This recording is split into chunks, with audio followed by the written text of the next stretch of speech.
will start with something that is very dear and close to my heart. Since I found it through the Word of God, I have not left it. But if you listen carefully and if you absorb carefully, I am telling you with 100% and more guarantee, because everything is about Jesus, right? The moment you get this, your entire life will change. Thank you, Jesus. Thank you, Jesus. You all don't seem excited. I seem to be in the wrong place. Everybody's like, what's she going to say? It's going to help you. So can I get a good smile? Yes. Praise God. In Abu Dhabi, they don't smile.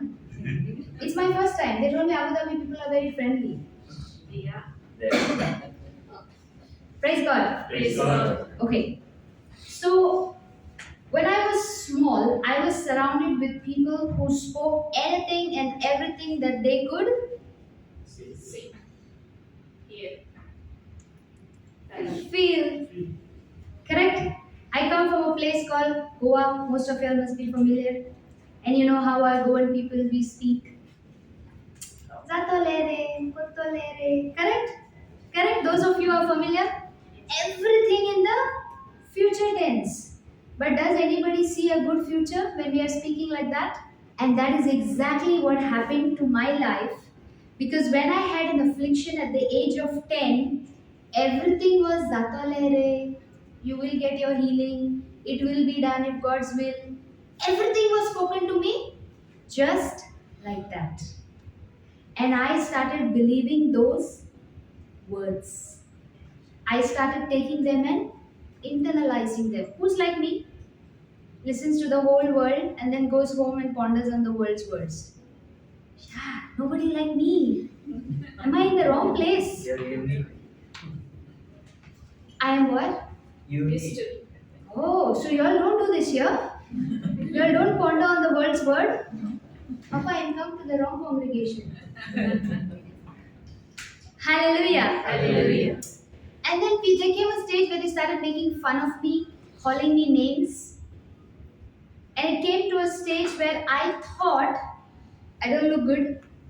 I'm good for nothing. Nothing can come out of my life.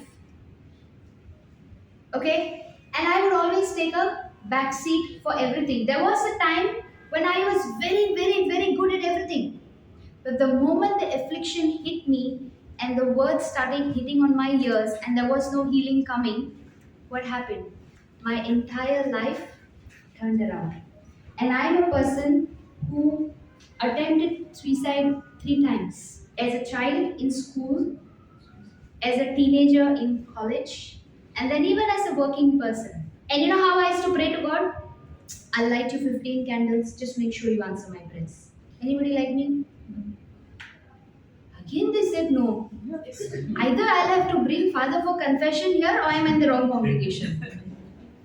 Hallelujah. Hallelujah. Thank you, Jesus. Thank you, Jesus. Thank you, Jesus. Thank you, Jesus. Everything for me was a barter system. And you know, the devil deceived me so good, I got healed thrice. I got healing thrice. And I thought it is because of what I did, lighting candles, going to this, doing that, promising God this, that, all those kind of things. So I was under the impression, this is why it is happening.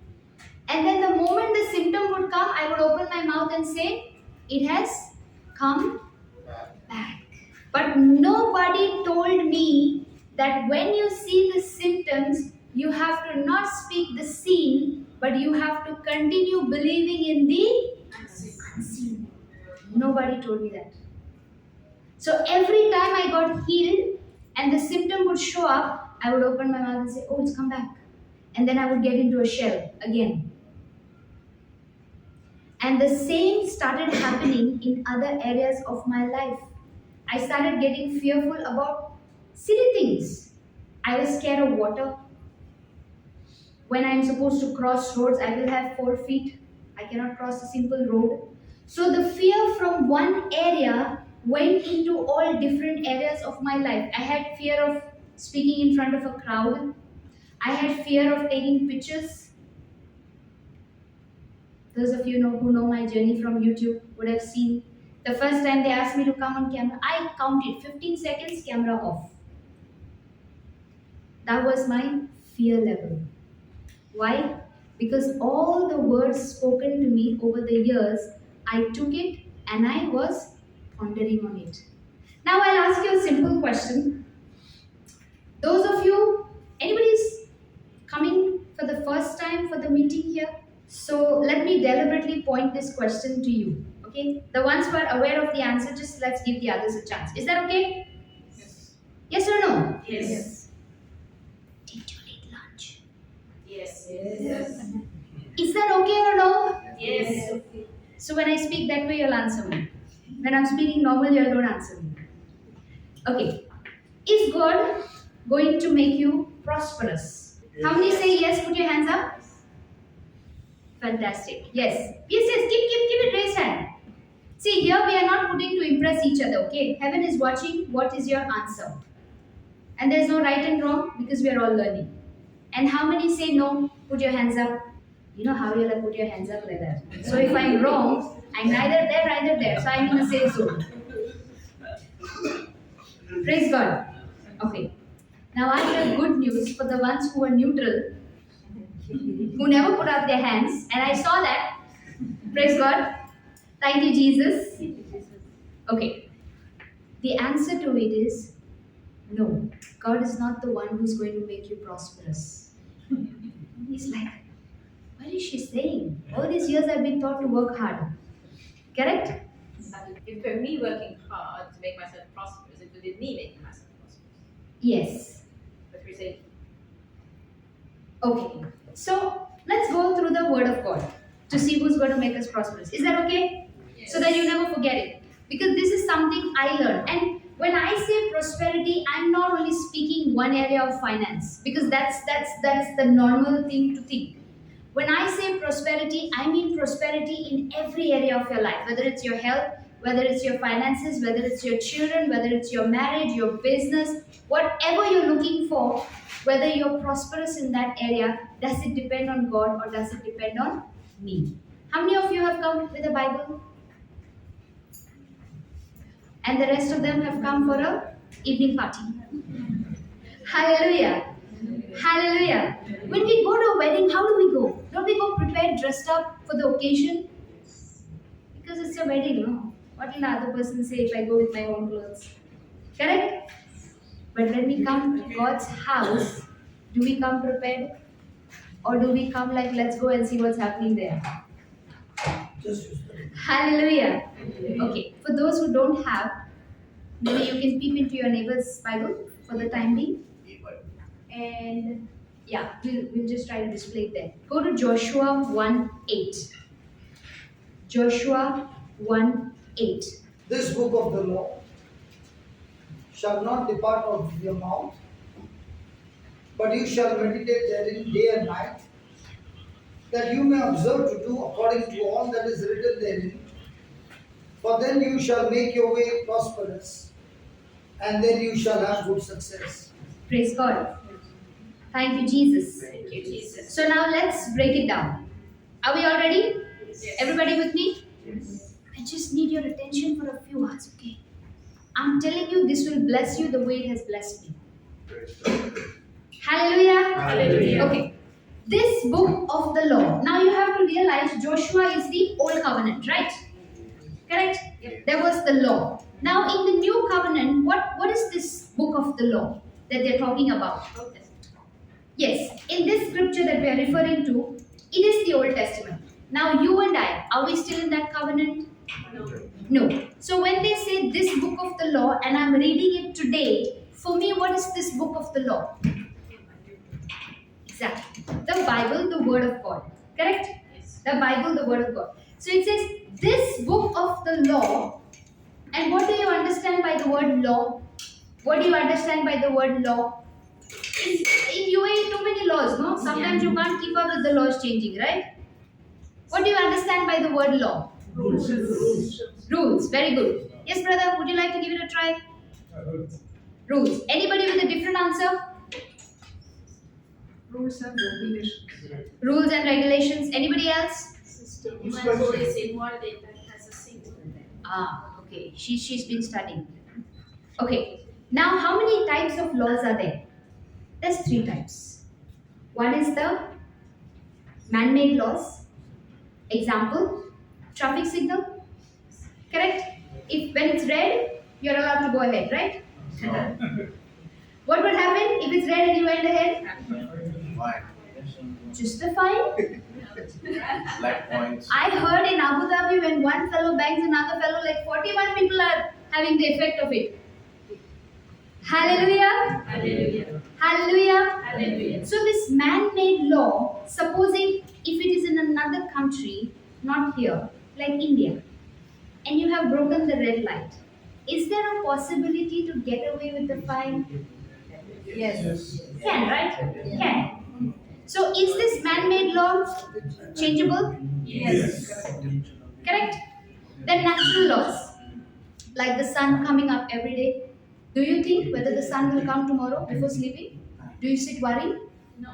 Whether the moon will come, whether the seasons will change, whether it will be cold, whether it will be hot, whether it will be rainy season? Does any of you get worried? Everybody is at rest, right? But wasn't all these things created at the beginning and it's still working on that system?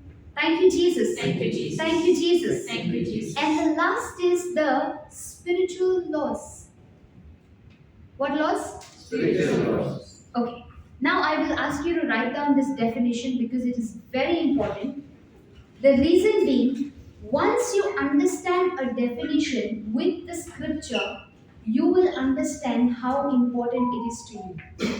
Because if you're just going to read it like a storybook, it won't benefit you. But if you break it down, absorb what it's saying, see what God is promising you. Remember, when God speaks about a blessing, a reward, no, He'll always give you instructions. In school, if you're not going to score any marks, will you get anything? Teacher gives stars and all, no? 1, 2, 3, and then the child comes running home. See, mommy, I got 5 shining stars. And then suddenly you see the maths paper one under. What happens? Hallelujah. Are you understanding? Yes. Okay, let's write down. I believe everybody has pen and paper or a mobile at least. It's a universal established principle. We will break it down even further, okay? So before you go, you will know what is the law and how it is important to you. A universal established principle that when anyone gets involved in it,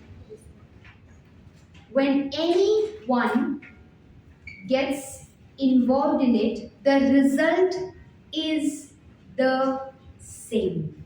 Anybody who didn't get it, raise your hands. I will repeat. Otherwise, we'll go ahead. Okay. A universal established principle, when anyone gets involved in it, the result is the same. Example, in my life, okay, it's a universal law. Correct? Now, every day, what do we use the most from the time we get up till the time we are sleeping? What are we using the most? Air, water. Very good. What else? Yes, brother, you have some thoughts on it? Mobile. Yeah, that's the new thing, right? Hallelujah. Yes, you have any thoughts on it? What do you use the most? Words. Correct? Yes. From the time we wake up till the time we are sleeping, and I think ladies speak less compared to men. So, in a day, how many words are we speaking? Countless. Correct? Yes. Can you keep a track of every word you're speaking? No. And how many words do we speak and we say, I was just joking? No? In Kerala, you don't do that? You speak straight to the point? No. Always here and there, right? Never to the point. Correct? Yes. And this one is saying it's a law. So when anybody gets involved, so if I'm speaking words which are not according to God's word, what will the end result be? Disaster. But when I am speaking words which are aligning to God's word, what is my end result going to be? Prosperity. Are you understanding? Yes. So So it doesn't matter whether it's a child, whether he's an adult, whether he's male, whether he's female, whether he speaks English or speaks his own regional language or anything, doesn't matter. A law is a law and it will work the same no matter who you are. That's why it is said in God's kingdom there is no partiality. But how many times I asked God, are you deaf? Seriously, when I was going through my affliction and I saw people in the retreat centers getting healed, I would get discouraged. Then I asked him, are you deaf? Or can't you see down? Because for me, heaven is there and I'm down. So God has to see downward. So I used to ask him, can't you see I'm here? I've been calling you for so many years, but was it his fault or was it me who did not understand? And the word of God says, you can write down the scripture, Hosea 4:6. My people are destroyed. Why? What knowledge do we like to get every day? If you don't get the business market knowledge, how would you know, right? For the business, correct? And then when I get the business knowledge, now the fear is also coming. Who allowed those words to come in? You know, when I was in school, I don't know the reason why, but now I don't question anymore. I don't question, but there was a time I used to question. I used to say, Lord, why I don't have friends? Am I so bad? Am I so bad? Am I not a good person? Everybody comes to me only when they have a problem. The rest of the time, when the going is good, they're all in their own circles. Nobody remembers me at that time. So, is there a problem with me? Am I so bad? Am I so horrible? I said, you created me, right? So, why didn't you make me like a piece which fits in somewhere? Are you understanding? Because I was comparing what God created me according to world standard. And I'm telling you, I had a very alone childhood. I had a very alone teenage years. Because even in college, the same trend continued. Nobody will be my best friend or friend. I should just have them when they needed me for something. The same thing continued in my workplace. So can you imagine all my life, I've never really been close to anybody? Don't we all have one friend whom you run to the phone to tell, you know what happened today? Correct? But you know, the day I accepted Christ and I decided to come on this journey, I had zero challenges from anybody, from friends, because there were no friends. So nobody could tell me, what are you doing Jesus, Jesus, Jesus all the time? Now when you'll go from here and if you'll keep on saying praise the Lord in your friend circle, how will your friends look at you? Okay, no? All good, right? Correct or not? Correct or not? And that's the time the Lord told me, I kept you away from all kinds of company because when I got you, when you gave your attention to me, now I can work with you. I can journey with you. See, a person can be in a crowd and still be lonely. I stayed in the COVID season for 5 months alone, but I was never lonely. Praise God. Because I had the Holy Spirit with me. And that time, nobody was allowed to enter inside the country, outside the country. Your country is way, way good during the COVID season. The country I was staying in, very strict. Even to go down the building was a problem. So imagine I stayed 5 months alone, but day and night plugged into the Word. Hallelujah. Hallelujah. Thank you, Jesus. Thank you, Jesus. Thank you, Jesus. Thank you. Another example I will tell you. The first, my own father, okay, he kept saying these words, and at that time we don't know the importance of words, we don't know law, we don't know how it works. He kept saying at the age of 63 I should go. So I used to always make fun and tell him, how you'll go? You'll just tell God and he'll take you over like that. Doesn't work like that, I used to tell him. Because I did not know, no. Correct? But right after he finished his birthday, the very next month, he passed away. September was his birthday, October he passed away. He didn't even complete 1 month for his birthday. And you know what happened? How the devil played with me? Because when he was with me, my mama spoke these words. She said, take care of Dada.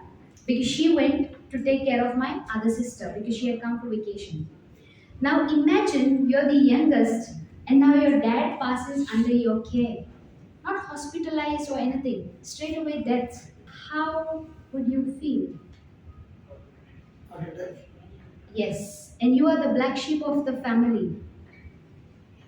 Everybody thought, iska to kuch nahi hoega. Whatever you tell her, she does the opposite of it. And now, under her care only, this has happened. And because of that, I went into depression for 5 years. Because my question was, why did you take him? You could have postponed it, you could have delayed it, you could have told us how to work around it, you could have shown me so many things. That's why I'm telling you, if you learn what I have learned now, you will understand speaking words lightly is no joke. What the Bible says is very true. Every idle work you speak, you'll have to give an account for. Today you can see me giving it to you as a testimony, no? There was a time the moment I started talking, I would start crying. Because at that time I was filled with emotions. Many people told me, don't worry, as time passes, you'll forget about it. The memories will fade. The hurt will reduce. Lies. Big lies.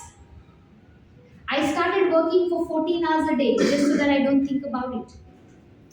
I used to come home, and after you work a shift of 14 hours, you don't want to stay awake, right, anymore? So you will sleep for the rest of the time. So there's nobody to look, there's nobody to talk, there's nobody to say anything to remind you of that situation, because that was my way of hoping. But you know what's the good news? In God's kingdom, we don't hope. We let go to Jesus. The day I started changing my words and I said, Lord, I'm sorry that I did not understand you, I did not understand your principles, I did not know anything. I thought everything I was doing, everything I was thinking. But the day I gave it to Him, the memories are still there. But the hurt in the memories is not there. My Jesus has taken it all on Himself. The memories of whatever has happened, because those are my testimonies today. If I forget everything, what am I going to come and testify here? Many people say, no, you'll forget. If you forget, how will you glorify God? How will you give Him the glory? No, that's a big worldly lie. The memory is there, but the pain in that memory is taken on the cross by Jesus. Thank you, Jesus. Thank you, Jesus. That's why that same test today is my testimony. And what they did, because they didn't know. They didn't know the power of words. They didn't know how to speak. They didn't know anything. I said, Lord, I'll go and search for girls who are my age or who are like me, youth. I will go and search them, and I will also set them free with the same way that you sent somebody in my life. Because when he came to Kuwait, I had planned to commit suicide. I said, this is it. I can't take it anymore. And then somebody sent me a notice on my mobile that he's coming. I don't know who's he. I still remember it was a similar hall like this in Kuwait. I told my sister, I don't want to put too much pressure on you, but let's just go. This is my last chance. She didn't know what, she didn't understand. But she's very supportive. So she said, let's go, because she knows how much I was struggling. When I saw him enter, he had a light blue shirt. Because this is God's glory for me. This is the way God revealed His love for me on that day, and I did not go through with my plan. When I saw him enter, he had glasses which had the black rim, not the ones now. And he had a light blue shirt and same belly, just like my father. Don't talk to me. Hurting me. Hallelujah. Hallelujah. But that's the way my father was. When I saw him enter, I just kept staring at him and staring at him, and I asked my sister, I said, can you see Dada? So she, I don't know what she was thinking, but she didn't respond. Because you would think that somebody's gone off, right? Yes. And she knows the journey, what I've been through. So she just didn't respond. She just stayed neutral. But for me, the whole time I was like, God is trying to tell me something. God is trying to tell me something. Or I wouldn't see my dad's face there. And I changed my plan. And after that day, I never thought of that thing again. Wow. Thank you, Jesus. Thank you, Jesus. Thank you, Jesus. words? Why do they matter? Can any of you catch words? How many of you caught the words I was teaching? Are you going to forget everything? You didn't catch? YouTube. Hallelujah. Hallelujah. Thank you, Jesus. So, words are spiritual. Because, see, now I had to understand they said words are important. Now, I cannot catch and store them, I cannot keep track of them, I cannot stop them, I cannot start them, correct? So, I got to know what are these words. So, the first thing I learned is they are spiritual. I cannot catch them, I cannot do anything, I can only release them. You can write it down. Words are spiritual containers. Now, for example, I have a bottle of water. Can you all imagine? Everybody has imagination? Yes. Anybody sleeping? Say hallelujah. Hallelujah. Hallelujah. Hallelujah. Hallelujah. Hallelujah. All those awake say hallelujah. Hallelujah. Thank you, Jesus. Thank you, Jesus. Thank you, Jesus. Thank you, Jesus. Okay, let's imagine a bottle with water. What is the outside container? It's just a bottle, correct? What is the substance inside that one? Water. So what did we write? Words are spiritual containers containing a substance. Now when I am speaking words of love, correct? So I am releasing containers of something called. So what is the substance here? Love. Ah.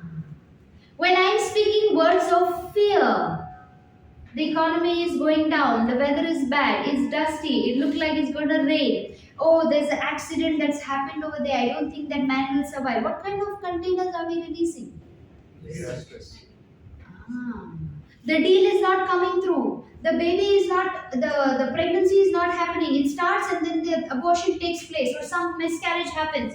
Who's speaking all these words? Ah.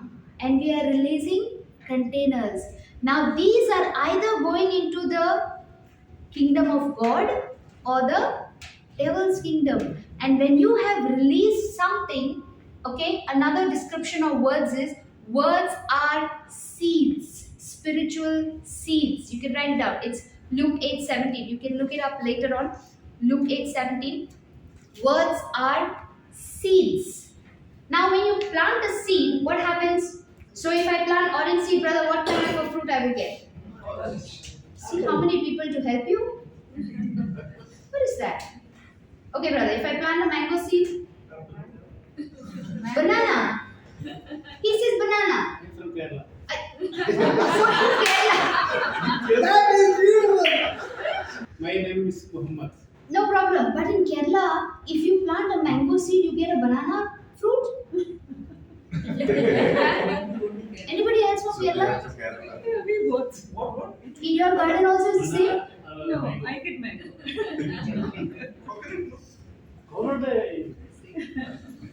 It's confusing. Hallelujah. Hallelujah. Hallelujah. See, he's releasing words of confusion. Hallelujah. You better be careful. Thank you, Jesus. Thank you, Jesus. Thank you, Jesus. Thank you, Jesus. Thank you, Jesus. Thank you, Jesus. You're comfortable with English or Hindi, brother? Today, medium. Medium. Today medium, tomorrow full. Hallelujah. Thank you, Jesus. Okay. So if we plant a banana seed, what will you get the fruit? Banana. You're sure? Yes. Nothing else will come? No. So, in my life, if I am going to say, Lord, I'm fearful, I fear that. For me, I loved maths. Now I'm speaking my faith, okay? When I say I love maths means for me, that time 2 plus 2 was? Fine. 22. 22. I never took much effort, I just put the two together. Hallelujah. Hallelujah. Thank you, Jesus. Thank you, Jesus. You know, when somebody tells me numbers, you should see my expression. It all goes round in my head, and I'm like, oh Jesus. Before I did not know Jesus, so I should be like, where is that calculator? Where is that calculator? Why? Because in my heart, whatever I had planted over the years, the fear towards numbers kept manifesting again and again and again. And when my father passed away was the worst. You know why? Because I had to learn to keep records, not to do my own expenses, to do my own this. And for me, I used to always do 5, 10, 100,000. Till today, I'll tell my sisters, don't send me numbers, write words. They will write, I never knew all this. Sequeira. Like recently, she wrote 1000, so many zeros I saw. So I sent her back the messages, writing words what you have written. Or you tell me 5, 10, 100, like that. So then she started writing as I wanted it. I said, now I can communicate with you. Why? Because of the fear from my childhood. You know, my maths teacher, I love her now. There was a time I hated her, but I love her now with the love of Christ. She spoke only to all the brilliant students in class. So the moment she entered the class, I would start praying, Lord, just make the time run. Lord, make the time run. Lord, make the why? Because I don't want her to be there. She would make me feel so much of fear. And I used to speak those words with my own mouth. Now, whenever I come across a situation like that, I quickly say, I have the mind of Christ. I understand everything. Thank you, Lord. It is you who gives me the wisdom to understand. And when I cannot, I will just pause. And I have noticed after an amount of time, it will suddenly just click in my mind. Because I am no longer depending on my ability. I look to be very smart and studious, right?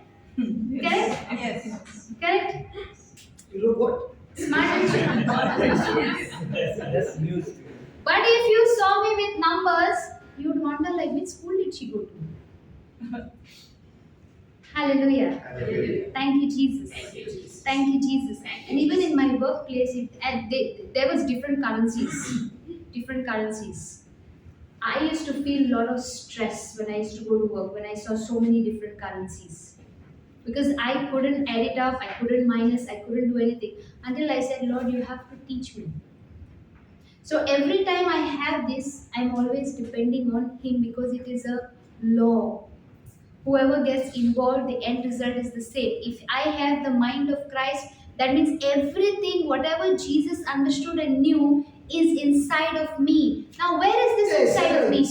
I have the mind of Christ, And that is why. and that is why whatever is inside of Jesus, whatever He knew, He understood, He learned, He studied, everything is automatically inside of me in my spirit.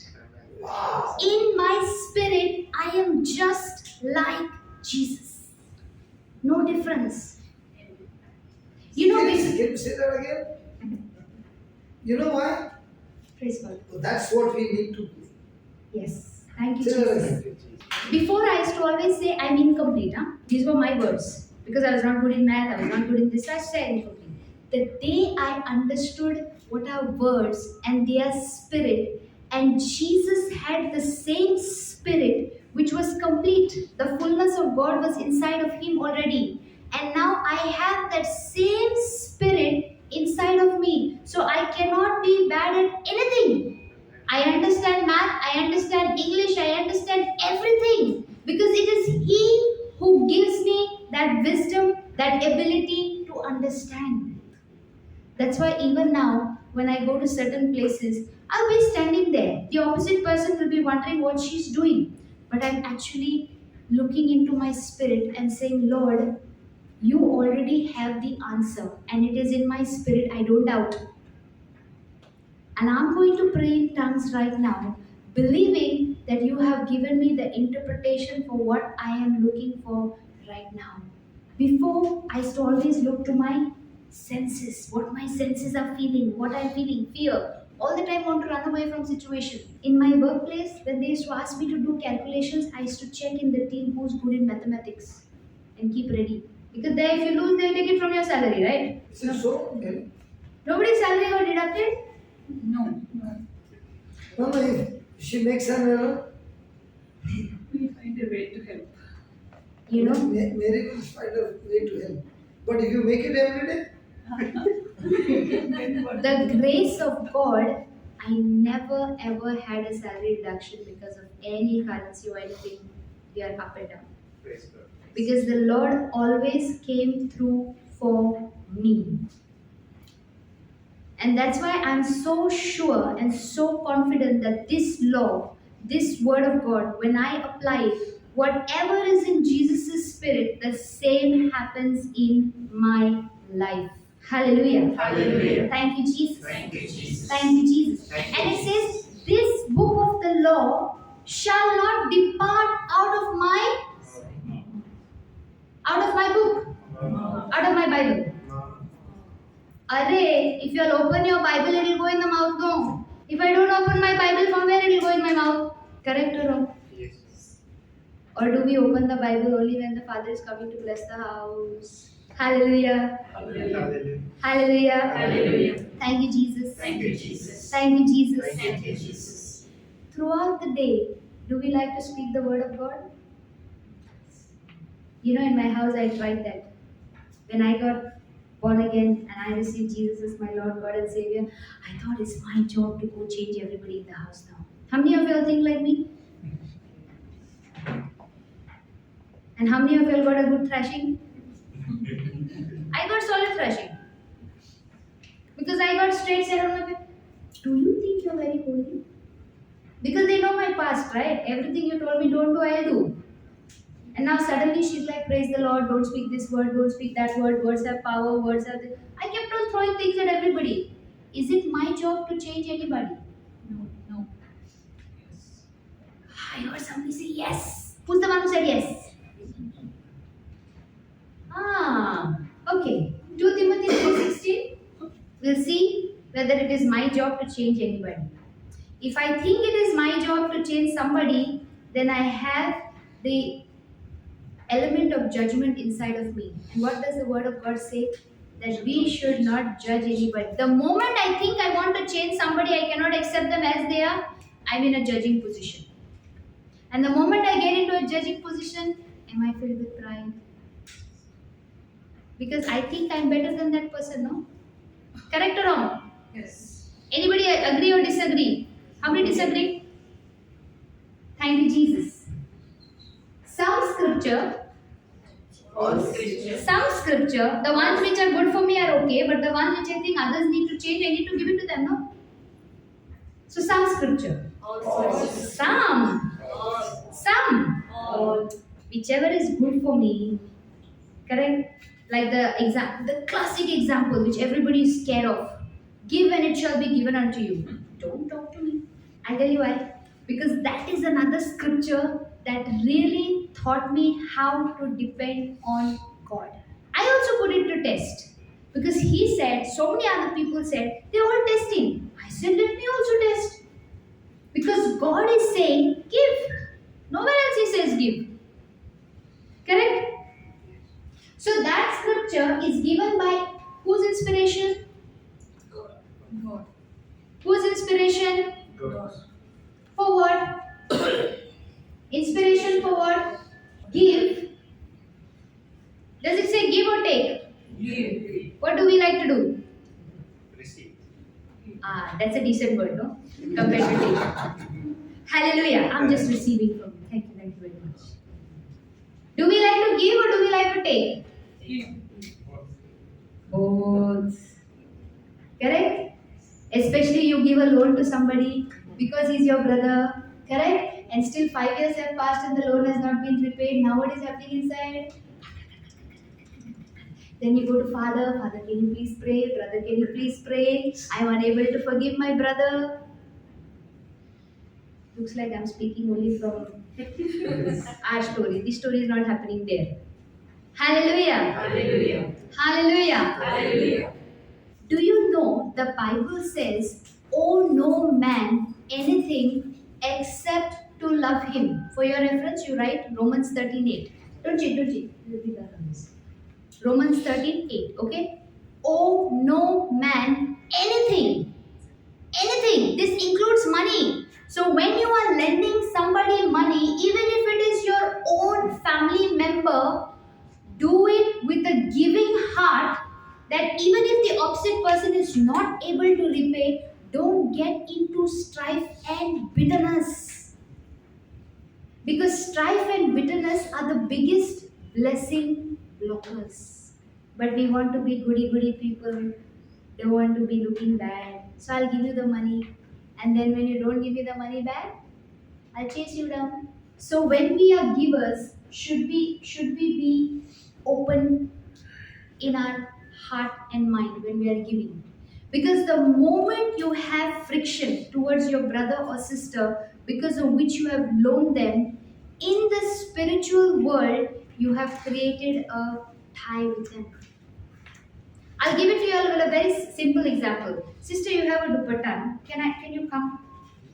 I'll just take help, okay? You come along. You come with us. Praise God. I'll just give you all an example to show you all what happens in the spirit. Because see, we are learning words are spiritual. Correct? Yes. Our battles every day that we are fighting, are we fighting with an enemy that we can see? You're going to use her with the dupatta, Yes. or I can take a place. No, it's okay. Yeah, okay, Papa, you go. That's very, very bad. No, no. Is it okay? Yeah, it's okay. Yeah, it's okay. Yeah, no. You sit on there, sister. Yeah, she'll see. I like to be up here. Okay. Now, for example, Before calls. okay. Now, for example, he and me have a good relation, but now I have given him something that he's not returned back, which is very dear to me. For example, 1 year has passed, 2 years have passed. Now I'm getting an irritation inside. Correct? Now slowly, I don't want to see him. I'm ignoring him. I'm not answering his call. I'm just waiting for that message when he'll say he'll give it back to me. So in the spirit, what has happened? Now there is a connection of bitterness, strife, anger, irritation. Now I'm asking the Lord, use me. Use me in your kingdom to glorify your name, to take you to the ends of the world. And I'm trying to move with the Lord. Can I move? Can I move? What is the Lord telling me? Let go. And I'm like, no, he has to give me, he has to learn a lesson. If I don't teach him, who else will teach him? Correct? Correct or wrong? Yes. Is it happening? Yes. Is it? I don't know how. How far can I move in my spiritual walk with Jesus? But the day I say, Lord, whatever I've given him, I'm ready to let go.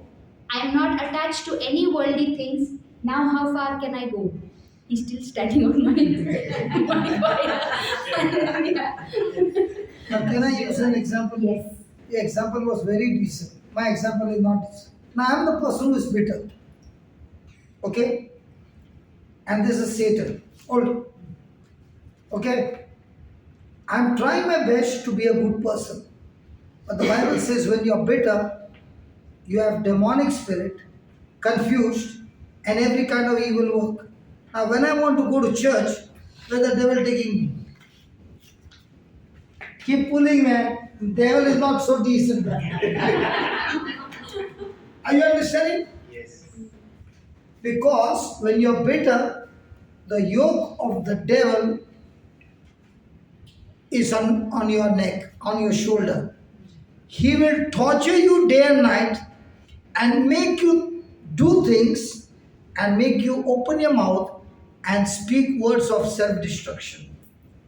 He'll be now cursing somebody. Now what did you give? Curse. What will you receive? Multiple of curse. That's why I thought she's going to take this one as your demonstration. That's why I would not allow you. See, I'm a good friend, see? Praise God. So, a person who is bitter, a person who has got unforgiveness in the spiritual world, the Bible says he is burdened.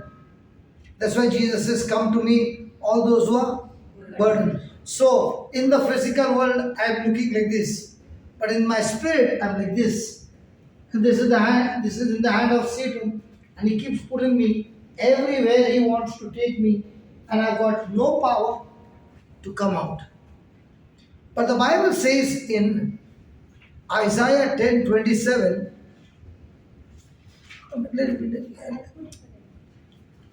Isaiah 10:27, when the anointing comes, the anointing removes the burden and destroys the yoke of the devil. And the anointing always works where there is love. Anointing works where there is forgiveness. Anointing works where there is joy. Hallelujah. Hallelujah. Imagine for a person in a single day, how many times can he get offended? So imagine in the spirit, how many demonic yoke is on a person that Satan can use that person and destroy himself, his family, his household, in his workplace, everywhere. And that's why hating somebody is so dangerous that the person will have most of the sicknesses and diseases because of bitterness. You check any person who gets bitter for small things, that person will not have one sickness. That person will have multiple sickness. And the reason is that God created us for love. This body is created only for love. And when a person is bitter, imagine that person drinking poison continually the whole day. Can this body take poison every day continually? And unless that person makes that decision to let go of that person, forgive that person, the yoke of the devil will not be removed. Many a times people say somebody has done something on me. No, nobody needs to do something on you. It is you who made a decision to be bitter and continue in unforgiveness, that you are under demonic bondage. Where there is love, God is love. Yes. Where there is love, there is forgiveness. And when there is forgiveness, there is the anointing of the Holy Spirit, not only setting you free, now you are a person that God has chosen to set the captives free. Hallelujah. Hallelujah. Thank you, Jesus. Now you understand as a devil? And she's a decent Satan. Hallelujah. Hallelujah.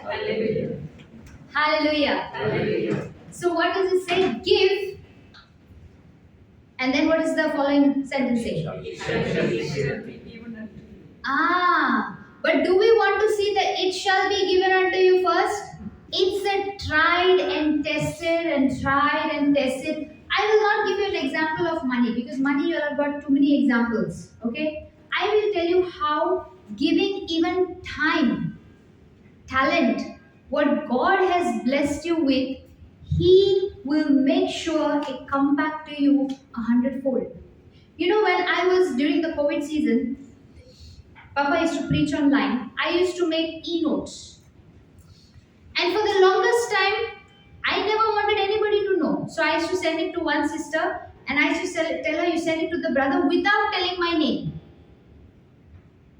Because for me, I just wanted to reach somebody. Correct? But little did I know that the Lord would actually use this to launch me to get out of all of my tears, all of my lies that the devil had kept giving me for so many years, because I experienced such a kind of freedom that there is nothing that really scares me now. Because I know whose child I am. How many of you all will tell your children, first you do sweeping the house, mopping the bathroom, and then I'll give you food? What? I'm asking if there's anybody, any parent here like that. So how can I think my heavenly Father wants me to do something just so that He can bless me with something? No. No.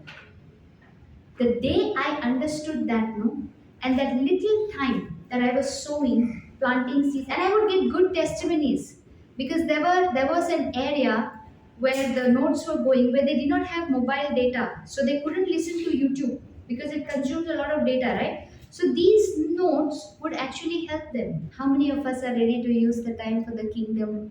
Or the moment we get little free time, what we say, I think I need to stretch, I need to give my body a break, a little rest. None of you here? Everybody working in the kingdom? Off duty? Huh?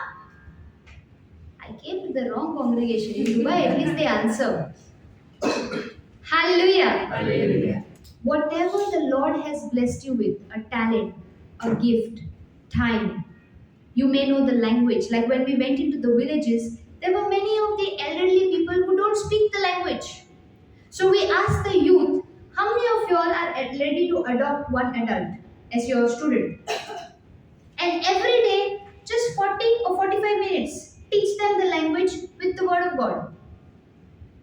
And at the end of 1 month, you come back with their testimonies. Is it difficult? Is it difficult? But what if that person's spiritual life goes ahead and they have more testimonies than me? Happens, no? Happens, no? Hallelujah. Hallelujah. But when you start giving unconditionally, without any conditions attached, it will be given unto you. How?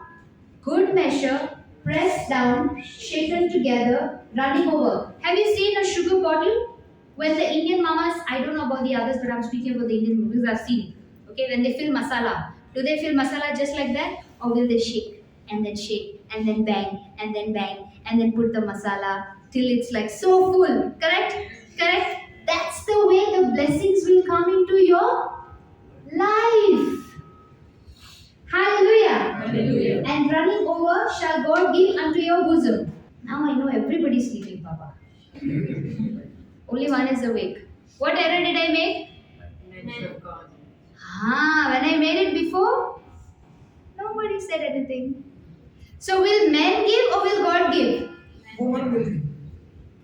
Will men give or God give? Woman. How many times do we look this way? God?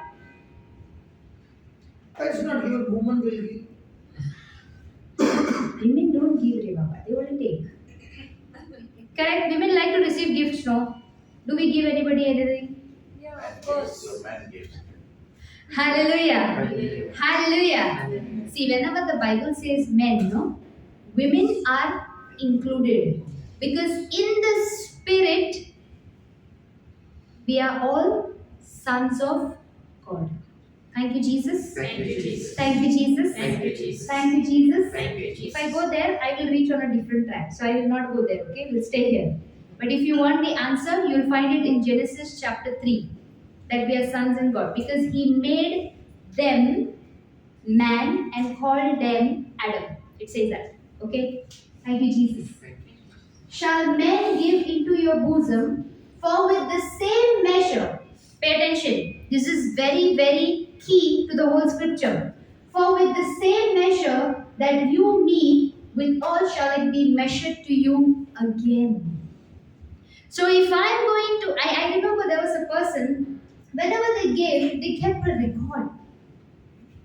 That I sowed this much, I did this much, I did that much. Is that really sowing? Okay, I'll ask you a simpler question. For all of you are working here? All are working? Anybody who's a homemaker? Okay. According to your understanding, how much should you tithe? 1/10. Very good. Who else has the same answer or is a different answer? Come on, quickly. I don't want to waste too much time on this. Quick. Sometimes even more. Sometimes. Okay. Good answer. Anybody else? Offerings also. I don't Huh? I don't calculate. You don't what? I don't calculate. I don't calculate. Okay. Then They are giving them free. free. Only phone. Okay. Anybody else? The Old Testament, the reason they were given 1/10 was because that's the only place in the Bible you will see where the Lord is saying, "Put me to the test." There is nowhere else He says that. You think in God's kingdom there is lack of anything? No. Huh? He needs your candles, He needs your garlands, huh? He needs money, currency, Gandhi, dirham. He needs all this. No. Is there lack? No. Why is He telling you to put Him to the test? Is it for Him to be tested? Or for you to understand, am I really depending on Him as my source? Or am I depending on some person as my source? Hallelujah. Hallelujah. How many of you are here when you'll celebrate your children's birthday, you will just do 1/10 of these preparations? Because you love your son or daughter just 1/10. Husband and wife, I will not ask. I'll not go there, okay?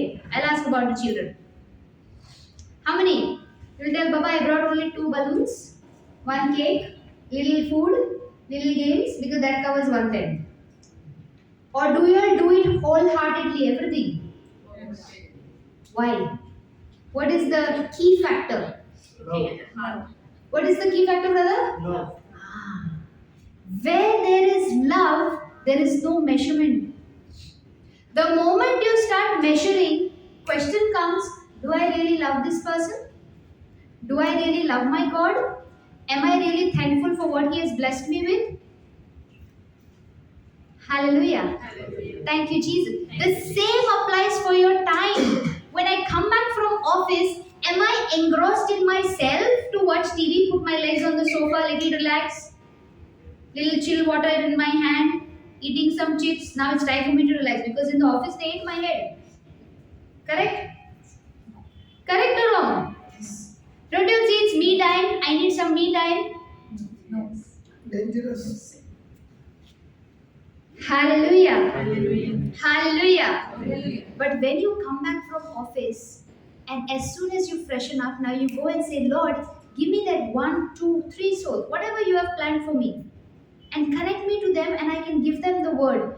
That little time also know that you are spending in their life, the Lord is watching you. He will bring such a multiplication, not addition.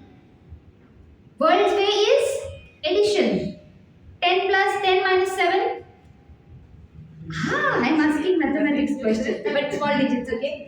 10 minus 7. Oh,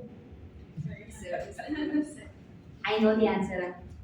10 minus 7. Put your hands up, those who say 3. That's the worldly one. Really. That's the worldly one. There's another one. Which is the other one? Kingdom 700. What are you saying, brother? Just because I don't know maths? Who said that? It multiplies. It Just just says said. that. How many agree with him? 10 minus 7 is 700. You don't agree? No. You also don't agree? No. Praise God. huh? I didn't understand. No. Just explain. Come. You did not understand. Praise God. Can you read over there? Give. Give it. Some given unto you. Same or multiplication? Good measure. Press down. So that's it. When we were in school, if you had 10 marbles and you gave it to your friend 7 marbles, then there would be a slate and we would push the beads. You remember? And then we would say, how many are remaining? 3. But now Jesus is saying, in my kingdom, the answer is exactly different. In my kingdom, when you give out of love and without any selfishness, remember, it's all going to be multiplication. And that is why the 2 kingdoms, one work on facts, physical things that are seen, other works on truths, physical things. Other is truth, which is a spiritual thing that is unseen. Praise God. Hallelujah. Hallelujah. So our whole journey is, how much can I believe the unseen? So if I put sugar in the coffee, which is always bitter, can the coffee become sweet? Yes. So in the same way, when I believe in Jesus and I follow His instruction, I am sure of the law that He has given me, that it has to multiply. And that is what faith is all about. What I see are facts. What I don't see are truths. And when you apply truths on facts, truths have power to change facts. Let me give you an example. Give it 2 Corinthians 4:16. 2 Corinthians 4:16. On the video, the carpet color and my shirt color looks the same, man. It looks like I own a carpet and come. The video looks funny. Hallelujah. Hallelujah. It looks like I'm wrapped up with a sari of the same color. Okay, 2 Corinthians 4:16.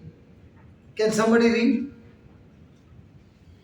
For which cause we faint not, we faint not, but though but though our outward man perish, our outward man perish, yet yet the inward man is renewed day by day. day by day. So how many men are there?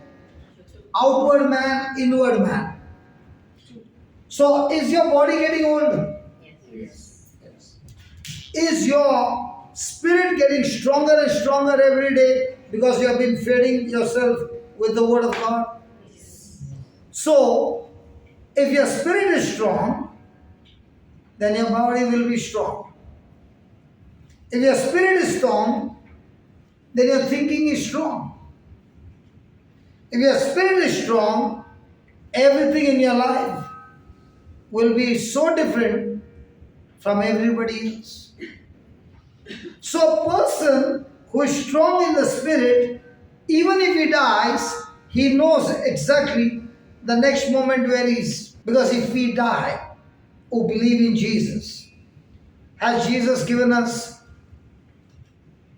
promise of eternal life? Yes. So do I get this eternal life by doing good hard work or by believing in Jesus' hard work? For how many years we were believing in our hard work? Look at the 18th, 17th verse. For this, For our light affliction, for our light affliction. Pause. Now this is Paul saying to the people of Corinthians, for a light affliction. Now did Paul go through some affliction? Yes. Yes. Was he whipped? Yes. Yes. 39 lashes. Yes. Jesus got how many? 40. Paul got how many? 39. But did he get once or 5 times? Paul got it 5 times. So 195 times. Was he stoned to death? Yes. Did they throw his dead body out of the city? Yes. Did he get alive? Yes. And when he became alive, all wounded, where does Paul want to go? Back to the city to preach. Was he in the shipwreck? Yes. Was he beaten with rods? Yes. Had he been in the prison? Yes. With all these problems that he went through, he's saying this light affliction or this light problems are, read that, for our light affliction, for a light affliction, which is but for a moment, how much time? Can you blink your eye? How much time did it take? Now that is the comparison of your life on earth compared to eternity in heaven. So this light affliction is just for a moment, then worketh for us. can you say some problem in your life is working for you or working against you? Let's say somebody got a report, he's got cancer. Is that cancer going to work for you or against you? Somebody lost his job. Is it going to work for you or against you? Against. Somebody was framed and put in the prison. Is it going to work for you or against you? But the Bible doesn't say that. The Bible says it is going to work for you. So will it work for everybody? In flight, okay, you're doing ticket booking, no? Sometimes in India, the flight is like this. Fly Bombay, Goa, 700 rupees only. And you go to the counter and put your 700. They say, conditions applied, tax extra, 3,000. No joke. No joke. Really. In the same way, in the kingdom of God, anything to work for you, conditions applied. Afflictions do not work for everybody.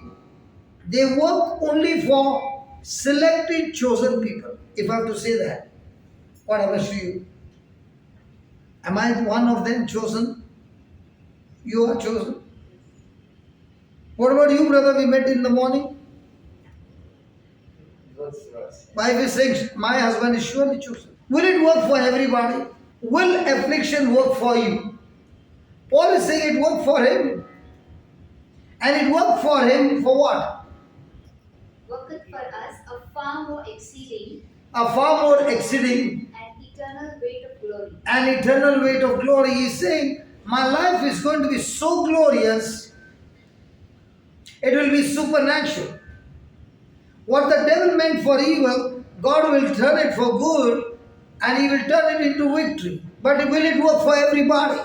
So who are the ones it will work for, sister? Will it work for everybody? No, no. So then for whom it will work? I think for those who surrender to Jesus. Is that what you read on the screen? No. When I ask a question, the answer is always on the screen. When I ask you a question, the answer is always on the screen. Look at the 18th verse and tell me. We look And the things not at the things at the things. which are seen. Wow. We look No, not at the things which are. seen. Brother, did you come driving the car? No. Anybody came? You came driving? Husband came driving. Today we were with him the whole day. And I saw that lady in the car. He's very obedient to that lady. When she said right turn, he takes right turn. When she said left turn, he takes left turn. I guarantee you he's not so obedient to even you. Okay, but you can ask me the question. I'm driving. You are driving, no? Yeah. So tell me, brother, when you are driving that lady in your car, do you obey her? Yes. Now don't look at your wife. I'm asking you a simple question. I'm not asking about your wife. The other lady I'm talking about. It depends. It depends. All the men, they will hear that lady talk and they'll obey. What about you? Yes. No. Yes. My husband will not. Then he knows driving, I don't know. He will not obey. I guarantee you. Call him and ask him, do you obey that Google map lady? बात करता है 100% he'll obey. He is only driving in the lane which he knows. When he goes to an unknown lane, he will obey her. Ayo, not obeying. How can the husband obey that lady whom he has never seen? And she says right, right, left, left. Very Can he see that lady? No. Can he see the destination? Yes. He can't see the destination. All that she's saying. And even if you miss it, she'll say, don't worry, I won't shout at you. I'll reroute. Trust. Recalculate. Correct? But if the wife said something and you missed it, fill in the blanks. So tell me, day and night, which one do we believe? What we look at or what we don't look at? In our life, there are two kinds of people. Two kinds of Christian people. One is a Thomas people and one is a Abraham people. Let me take you to Thomas people. The disciples said, we saw the Lord. And Thomas says, unless I see him, unless I touch him, unless I feel him, unless I put my finger in that hole, I will not believe. After 1 week, Jesus is there. The disciples are there. And Jesus calls Thomas and says, Thomas, come here and touch me and feel me. What does Thomas say? My Lord and my God. Correct? What did Jesus tell him? Thomas, you believe me because you have seen me. Blessed are those who have not seen me, but yet believe me according to my word. So how many of us want to see a message and then believe? How many of us want to believe by looking at the written word? What about Abraham? He did not see anything. But when God spoke to him that I will make you a father of many nations, he was 100. Sarah was 90. And imagine they go to the doctor and say, we are planning to have a baby. Will anybody believe at that age? But the Bible is saying, when they believe what God said, God did the impossible. And that is where everything turns into glory in those people's life who are saying, God, I saw the written word of God and that's enough for me. I don't need any more evidence. Tell me honestly. Honestly. Does your husband look into the mirror? What do you believe? I know he has seen his face in the mirror. Look at his cheek all clean shaved. Has he ever seen his own beard? So why does he look into the mirror? Because he has never seen his face. And he takes the blade and shaves accurately, seeing that everything is clean. So if a person can see the natural mirror and take a corresponding action, the Word of God says the Word of God is a spiritual mirror that you can take a corresponding action looking at things not seen. Look at those times when you went to some distant place and the signal was less on your mobile. Do you go around looking? Signal nahi dekh raha hai? Now, without a mobile, do you know the strength of a signal? Can you put your tongue out? Strong hand. Huh? Or do you check in the mobile? In the same way, I can check the signal of heaven looking into the mirror, and I start looking at things which are not seen, but they are spiritual evidence written in the Word. And those who practice this are the ones who turn their affliction into glory. And unless you learn to look at things not seen, you cannot have victory in your life. Come on, look into your school days. The teacher took you to the lab, and there she was doing some experiment, and then you had to write down. Did you have to write down the things that you observed? Come on, all alive. Yes. Now, with all that education, we learned to rely on things seen. And now God is saying, if you want the things to turn into victory, you got to learn to focus on things that are written in the Bible, which you can't see. So one is living by faith, another one is living by sight. And the person who is living by sight is saying, I've got great faith, brother, but pray for me. Hey, hold on. If you got faith, how come you got worry? If you got faith, how come you got anxiety and fear? Faith is where you're confident in what God said. Hallelujah. Hallelujah. Thank you, Jesus. Thank you, Jesus. So, do we look at things seen or do we look at things not seen? Can you see a neighbor? Look at a neighbor and tell your neighbor, I can see you. If you want, you can, yeah, correct, touch your neighbor and say, I can touch you. And look at the next line. The things that you see are temporary. So what are you telling your neighbor? Hey, don't sweat a lot, you're temporary on earth. And all of us are temporary. But the things that you can't see are eternal. Wow. So the next time you saw a bad report, look at that report and start laughing and tell the devil, hey devil, I just saw you. You're temporary. Hey, I just saw the symptom, you're temporary. And what God has promised me is eternal. When do you get depressed? On things seen or things not seen? And which one are we expert in? And when you go to the doctor, he does the drawing also of your inside what is there. And that one you will not forget. But what God has declared in His Word, you will forget.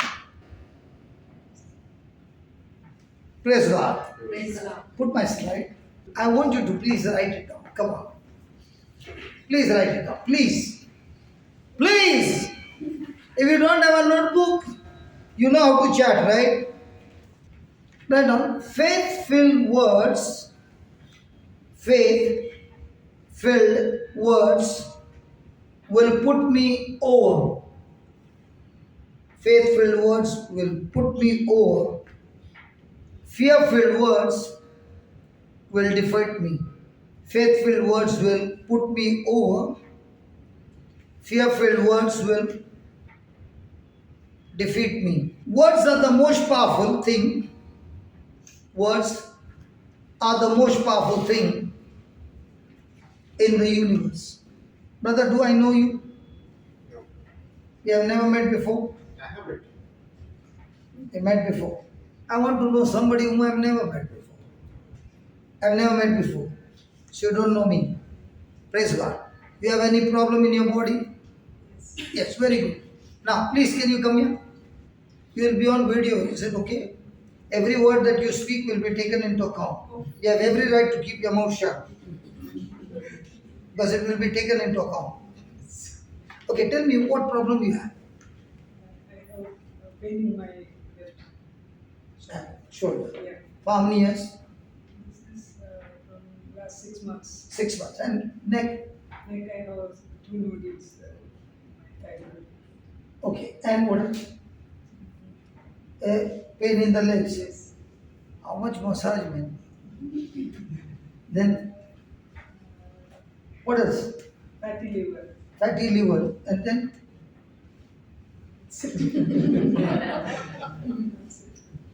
so here is a precious sister. No, no, come here. Don't be shy. You look beautiful. But how come you're fairer than me? You got a problem in your shoulder, problem in your neck, problem in your leg, and a fatty liver. Now, did you pray to God? Yes. What did you pray? See, please, we are not here to condemn anybody. Are we going to learn something practical? Yes. What did you learn? Faith-filled words will put me, and fear-filled words will defeat me. Okay. See, please, I'm not judging you. I'm not condemning you. We are going to learn. Okay. Tell me, what were you talking to God? I used to pray to God to heal me. Okay, and what else? Before, now I don't pray like that. I pray that I am already healed. And you still did not get healed. I got healing for my this, for my this. Okay, okay, And the other things I don't know. okay, okay. So why did you change those words? When I started listening to the words of JCILM, I came Who is that person? First I heard Alistair's testimony and I got healing for my. So a 10-year-old boy preached to you and you got healed. You had gone to UK. No, I heard YouTube. Are you on YouTube also you got healed? Yes. Now why does a person get healed on YouTube? Faith. Because she follows the instruction. You got to learn the system.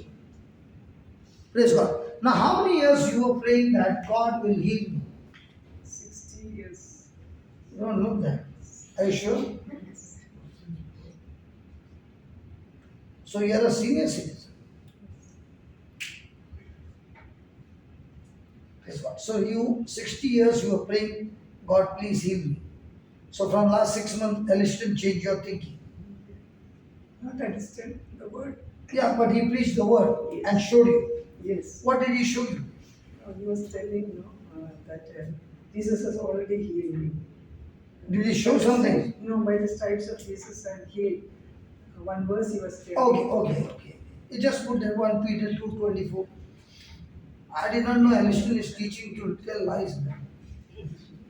Jesus, his own self, bare our sins in his own body on the tree, that we being dead to sins, should live unto righteousness, by whose stripes you were healed.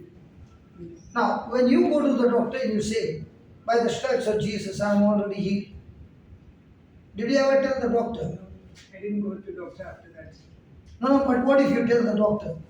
Till I'm mad. You might end up in the hospital in some other ward. So now you came here and you shared with these people that I'm already healed. Okay? And let's take for chance, we can see the wounds in her leg. Now, is she telling a lie or the truth? So the preacher came from India to teach people how to tell lies. Why do we say it is faith-filled words? Do you have faith that this brother is sitting next to you? Look, I asked you a simple question here. Do you have faith that this brother is sitting next to you? Yeah. See? Faith is about things seen or unseen. Unseen. So you can't see him. So how do you say, I have faith that he's sitting next to me? I feel that he is with me. You feel that he's sitting, you can't see him? I can sense that. So do you need faith to say that he's sitting next to you? No. But who is sitting in between the two of you? Hi, there's somebody sitting next in between you. Hey, praise God. She'll say, Mary Thomas, you took me from the office and you're saying somebody sitting next to me. I can't see. Now, why did I say that? Has God given his angel charge over me? Yes. Now, am I speaking because I can feel it? Or am I speaking because the written word says God has put his angel charge over me? So, am I speaking faith with physical evidence or am I speaking faith with spiritual evidence? So, my faith filled words have to be with spiritual evidence or physical evidence.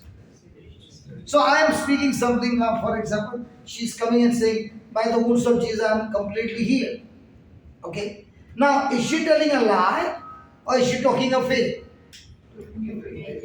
So, when we speak of faith, is it going to be physical evidence or spiritual evidence? So, in a day, how many times do we speak faith-filled words? And now, when you say the faith-filled words, and the pain is there, does that pain talk to you? I'm still here. It does, but I just refuse. I said, no, I'm healed. So there's a fight. Yes. There's a conflict. Now you close your eyes and say, Lord Jesus, Lord Jesus, I thank you I thank you for teaching me for teaching me to speak to speak faith-filled words, faithful words, just like Heavenly Father just like Heavenly Father spoke to darkness, spoke to darkness, let there be light, let there be light, and there was light. and there was light. In the same way, Lord, In the same way, Lord, I choose I choose to speak to speak faith-filled words faithful words to every symptom, to every symptom, to every infirmity to every infirmity in my body. in my body. I declare to you, I declare to you, by the stripes of Jesus, by the stripes of Jesus, wounds of Jesus, wounds of Jesus, I am completely healed, I am completely healed, and you have no authority and you have no authority to stay in my body. to stay in my body. In the name of Jesus, In the name of Jesus, I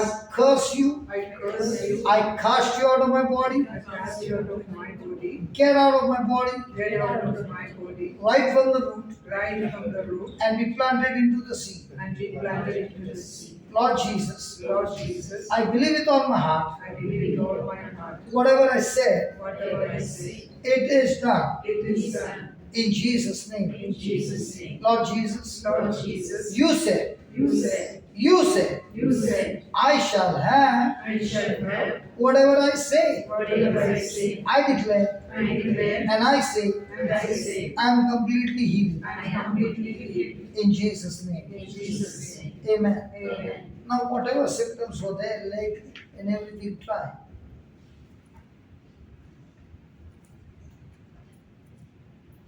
I have varicose vein. Wow. I love that. I like to kill it. Do you know what is the problem with varicose vein? Okay, please come here. Don't go out of the screen. Otherwise, half body will come. Okay. Varicose vein means that when the blood is pumped, okay, there are valves which open and the blood goes in front, and the valve closes so that the blood doesn't come back. It's a non-return valve. When the blood is pumped, the valve opens and stops closing. That's the time the blood starts accumulating, not going further, and the vein starts going thicker. Correct? Correct? Now we will use a scripture and kill it. Okay? Give me Romans 4:17. As it is written, I have made thee a father of many nations, before him whom he believed, even God who quickened the dead. Quickening means gives life to the dead. So your one needs life. Good, good. Your one needs life. So whatever has gone dead, you can bring life. And God calleth. Those things which be not as though they were. So have you ever called a dog? When you were small, you surely had a dog. Yes, yeah. So did you call the dog by the name? Yes, Did he come? yes. Did you ever call the mind, come here? But God is calling living things, living creatures or things. Things. Things. If God can call things, can you also call things? Yes. Did you ever know? So can you call chairs? Can you call house? Can you call job? See, you can call anything because God calls things which be not as though they were.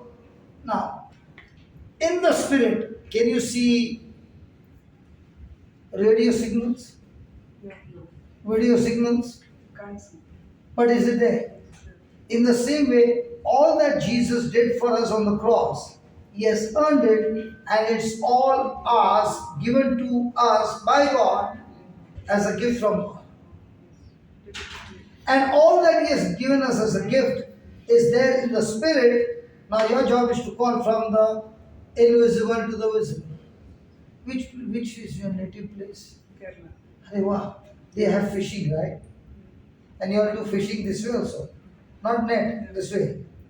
You have seen that? Yes. Or you have also I done it? have done. And she's done, she's done, she's done. She's done, she's done. Now, do you put a bait? Yes. And when do you pull? When I that You get little, Yeah. little jerk. yeah. Correct? And you know, at that time if you pull, the hook goes into the mouth. Correct? Yes. Now here is God saying that He is a God who calls things from the invisible to the visible using words. So where's your hearing? In the invisible. So what do? You do spiritual fishing. Calling things from the invisible to the visible. And that is called a spiritual fishing. Every time Jesus healed somebody, what did He say? Your faith has healed you, I have healed you. Whose faith? Praise God, congratulations. So, now for the varicose vein, what do you need? Faith. And faith comes out by hearing the word or the teachings of Christ or the preaching of Christ. Correct? So now faith is coming. Yes. Hey, cue me, come here. Cue me. Cue me. Come here. Which side am I looking? This side. From where did she come? Why did she come? Because her name is Kyomi. In the same way, wherever you want to look.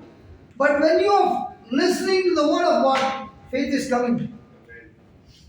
Hey, faith is coming. So the more and more you listen to the teaching, who is coming? Faith. So we are the farmers who grow faith. And when faith is coming, now with faith, you can call things from the invisible to the visible. Should I checkmate you with a question? For your own good. If faith comes by hearing and hearing by the word of God, how does the anointing come?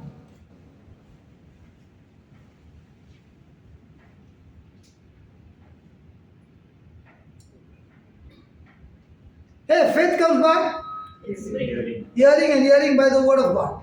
So the power of God comes out. Huh? And the faith. It's speaking. When I practice, when I do Wherever I go, I know one thing. When I ask, how does faith come? Everybody knows it. Faith comes by hearing and hearing by the word of God. Okay, now, how does the power of God come? The word of God, dear. Okay, give me Galatians 5:6. And we will see the varicose vein, the walls getting new. Come on. Please read the 6th verse. I hope you are not annoyed with me No. to make you stand here. No. You know why I made you stand here? Special attention. And the reason special attention is when she said something, you raised your hand up. Means a person who's ready to step out in faith. So if I can teach you By November, when I come back, my God, you are doing my job, the same job, and getting the same result. Yeah, read. For in Jesus Christ neither circumcision availeth anything, nor uncircumcision, but faith which worketh by love. Faith, Which worketh by love. faith, Which worketh by love. faith, worketh by love. Now, this doesn't happen in Dubai, but surely in your native place, the wiring is there, everything is there, current is not there. Have you ever experienced? And even if current is there, the bulb will be like, have you ever seen? I said dim, dim, dim, dim, again. So there is current but also no strength. Now that current is love. And that cables are faith that carries the love. So in my life, if I want God's power to work, and I'm hearing the word day and night, and faith is growing, for my faith power to work, I must walk in what? Unconditional love. So, whole day, what is the devil after you? To get you into offense. Imagine a person has built a big bungalow in Kerala. Kerala, I went on big bungalow. Okay, and a new opening bungalow, all the equipments have come from Dubai. And now the opening is there, and on that day there is no current. Will the whole area be blackout? Okay, this is the Kerala mind. Praise God. Generator is there, fuel is not there because diesel is all under shortage. All things are possible. So, for you to understand, you got everything set right, but your fuse is gone in love. Brother, can I tell you an example? You don't mind now? Sure? Because we are talking about love. Have you ever seen a gent's wardrobe? You got your own wardrobe. Should I open? Tell everybody openly. In his wardrobe, on one hanger, he will put at least 7 to 8 shirts. On one hanger, there will be at least 4 or 5 pants. But if you check her wardrobe, one hanger, one dress. That is how the women are systematic. But we men, overloading the hangers, now what happens to the love rod? Brother? And correct. You better say correct. Okay, correct. And the rod has got overload and the rod falls down. What happened to all the hangers? Rod, na? That falls down. Now what happened to all your hangers? Now you pray, Father, fix the rod. Father has to fix the rod or you have to fix the rod? That's why men's wardrobe, all the time the clothes are fallen down. Look at the woman's wardrobe. 2 joints, beach mein or 2 joints. Does the rod fall? What do you see? The woman, they are smiling like this. What do you think? It's running in their mind. Yes. Really? Praise God. I gave you an example. No matter how much the load is put on that rod, if that rod has got good support, it can take any load and still the hangers are strong. And each hanger is, one is the hanger of healing, deliverance, prosperity, protection. All those hangers are there. Hanging on what? Love. Faith. Working. So even though I'm praying day and night, but my fuse is gone off for love, what will happen? Is your fuse okay? Yes. Are you sure? Or we can make a prayer.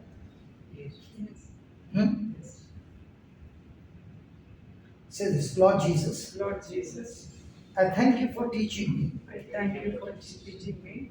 Faith comes Faith comes by hearing and hearing by hearing and hearing by the word of God. by the word of God. I thank you, Lord, I thank you, Lord, that I begin to understand, that I begin to understand, according to the scriptures, according to the scriptures, faith is already inside of me. faith is already inside of me. But Lord, But Lord, your word says, your word says, faith works through love, faith works through love.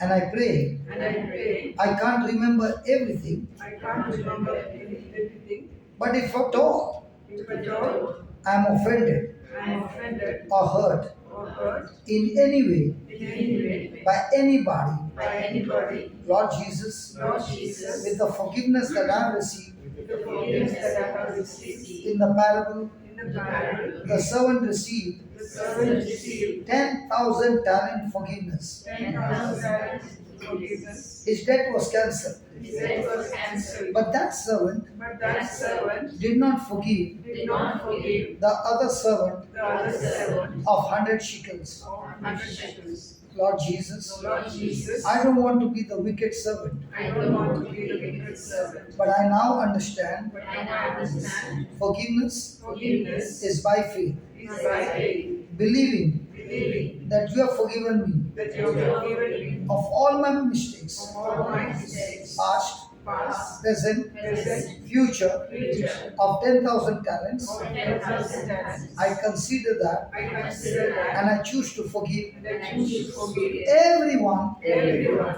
of whatever has happened, for whatever has happened, and I bless them. and I bless them. I let them go free. I let them go free. As I have forgiven, Lord, As I have forgiven Lord, my love rod my love Lord, is back into the position. is back into the position. Your power is flowing. Your power is Now flowing. faith is working My faith is working through love. through love. And I speak to this varicose vein, And I speak to the varicose veins, the valves. the walls. I speak to you. I speak to you.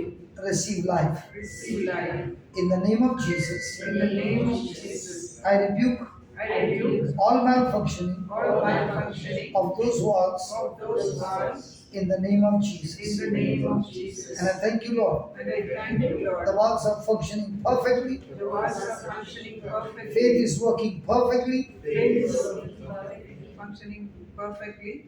And love And love has brought forth has brought forth creative miracle creative miracle in my in my body. body. In Jesus' name. In Jesus' name. Faith-filled words Faith-filled words has given me the victory. has given me the victory. And every fear-filled words And every fearful words are cancelled, are cancelled, nullified, nullified, made powerless made powerless in the name of Jesus. in the name of Jesus. And I'm set free. And I am set free. In Jesus' name. In Jesus' name. You can go to the washroom and check. Those veins have just gone. Hallelujah. Hallelujah. Now, in this, whatever we were speaking, did we ask God to heal her? Hello, did we ask God to heal her? No.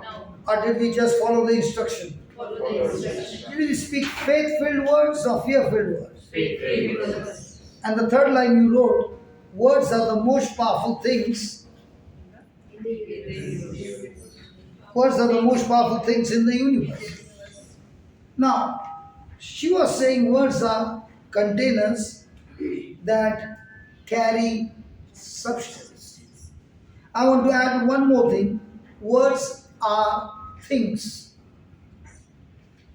Words are things, but they are spiritual things. And that's why when you speak to somebody, what do you speak? Come here, I want to tell you. It's become very thin. It's gone inside. I know that. Okay, come here, come here. Do you know to make coffee? Yes. Really? So will you put salt or sugar? Sugar. And if you put sugar, then you start praying. No, I don't pray. Yes. I put sugar. Stir it and give. Yes. But the coffee will surely become sweet. Yes. Why? Because sugar is put. So in the same way, when you put Romans 4:17, we are sure that this thing has to go in. Hello. Are you understanding the spiritual law? Yes. Okay, let's thank you. Can I have somebody who has got a problem in the spine? Might be a disc is damaged. Again the pain came. But So why are you coming again? No, you said who somebody. No, but the pain is there or gone? Then gone, then why are you coming again? The pain is gone, right? Yes. I need somebody who has got a damaged spine. Come on. Please. Slip this. My brother. Slip this. Come here, come here, come here. It comes on and off. Okay. If you move in a certain angle, will it come? There are, see, because I know that this is coming and moving. But there are certain angles when I turn, it can give me a pain. Correct? You know that. Correct? So now we'll fix it up. Want it to be fixed?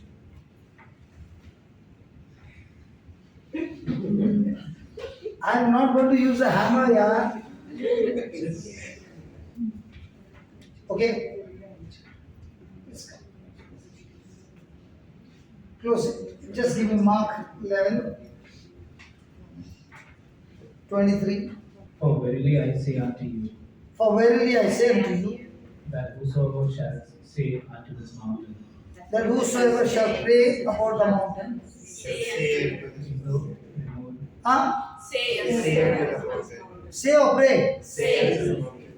So you don't pray. No. What do? You say or pray. Say. So you don't pray. Are you getting annoyed with me? See, if you get offended, fuse to gaya. Can you get angry with me now? No. Because if you get angry, fuse gaya. Okay. Do we pray or say? Say. So you don't pray. No, not to the mountain. No. Huh? Not to the mountain. not to the mountain. No, I did not follow. Say. You say, Not pray about the mountain. No. So you don't pray about the mountain at all. No. So when the problem comes, you don't pray. We have say. Praying Say to to. the mountain. To the mountain. not to the mountain. So when there is a problem, you all don't pray. No. Not to the closet. We pray. To God. We say. Okay, don't you pray about the mountain? Potentially. Yes. That's what I'm asking. You pray about the mountain. Yes. Yes. Did Jesus say pray about the mountain? No. But still. I do. So you're following some other instruction. Looks like. So are you willing to change? Yes. Yes. Come here. If I fix you, okay, people will say, he is anointed.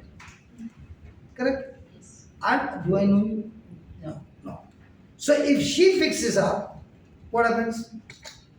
Do you pray over people? Do you see the expression? Correct? No. So now, when she is taught to do something, and at once it's gone, what happens to her?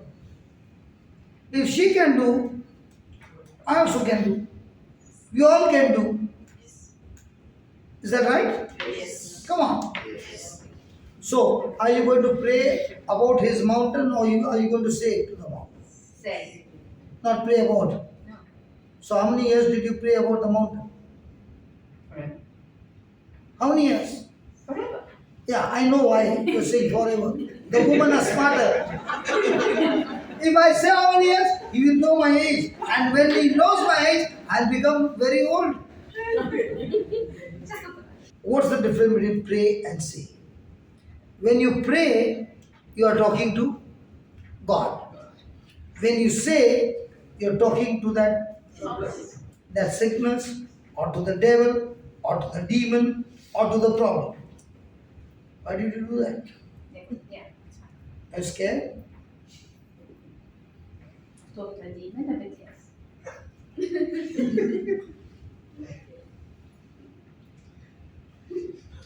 Because I'm weak.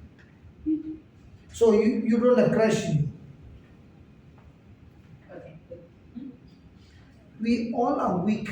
See, the reason the Lord picked you up from there is to make you understand you are God's child, God's possession, and the whole of heaven backs you up. Amen.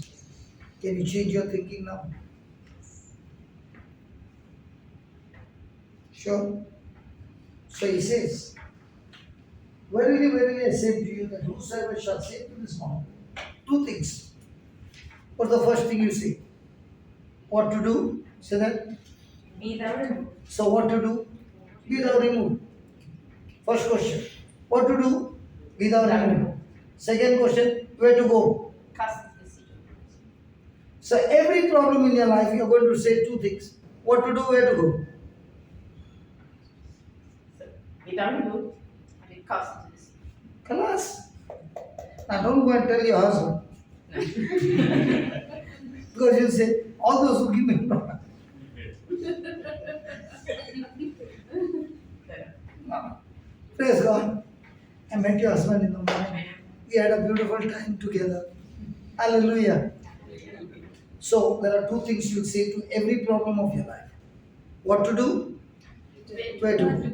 So if there is a person drinking alcohol, if that person is a problem or the spirit of alcohol is a problem. So with whom will you speak? What will you speak? Where to go? No, What- what to do and where to go. So if there is a person who has got cancer, who will you speak to? Answer. What will you speak? What to do, leave, And where to go. fantastic. Be thou removed and be cast into the sea, and shall not doubt in its. Heart. Why did he say shall not doubt in his heart? You need the faith.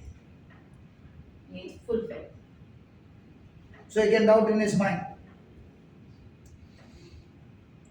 Isn't the heart the center? And the mind? Follows. The mind understands things that are seen, Yeah. and the heart understands things that are Answer. unseen. And the word of God is all about things seen, unseen. Answer. So he said, don't doubt in your heart, because the moment you doubt in your heart, you are now in unbelief. Did you follow?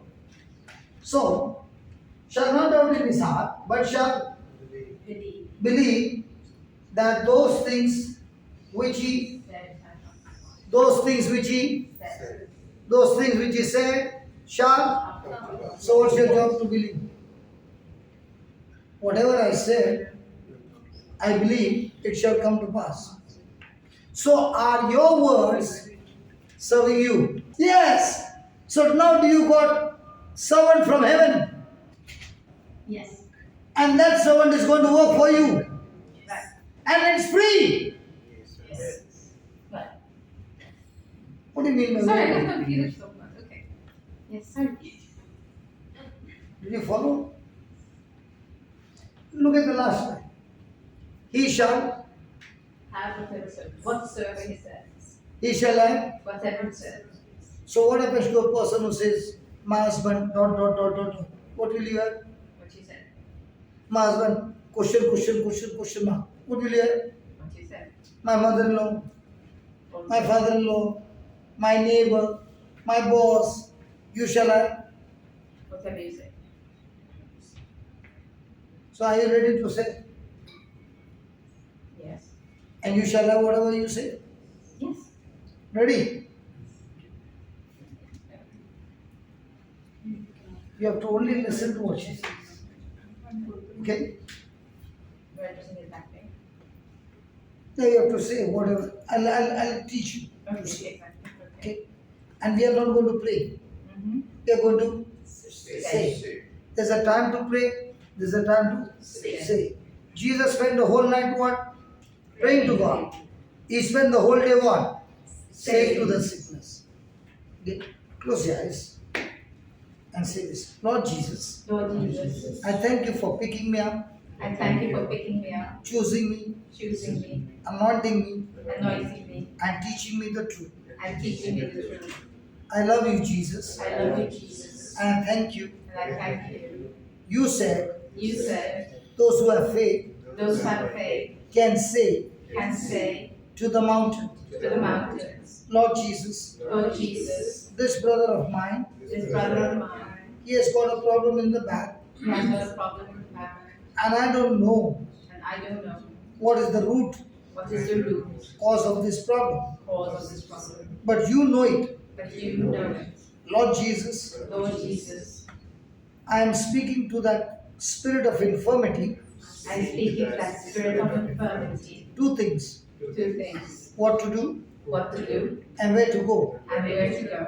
You spirit of infirmity You spirit of infirmity that is causing pain in his body, that is causing pain in his body. I'm talking to you. I am talking to you. In the name of Jesus, In the name of Jesus, be uprooted, be uprooted, be planted into the sea. be planted into the sea. Lord Jesus, Lord Jesus, I do not doubt in my heart, I do not doubt in my heart, but I believe but I believe with all my heart with all my heart the words that I'm speaking right now the words that I am speaking right now have come to pass. have come to pass. And you said, And you said, I shall have I shall have whatever I say. whatever I say. My dear brother, My dear brother, I declare for you, I declare for you, the infirmity is cast out of your body, the infirmity is cast out of your body, and your bones are aligned, and your bones are aligned, nerves are loosed, nerves are loose, and you are completely set free. and you are completely set free. In Jesus' In name. Jesus' name. Amen. Amen. Now try to move in an angle which would give you pain. Any angle which you knew would give you pain. Come on.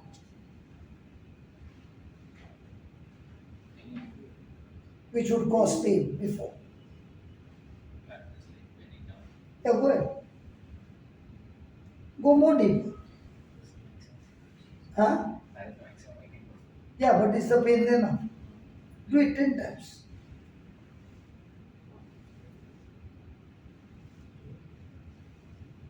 Try to put more pressure.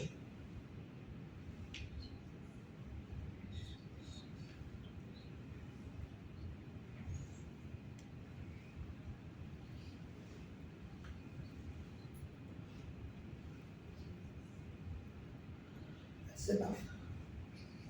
Any problem?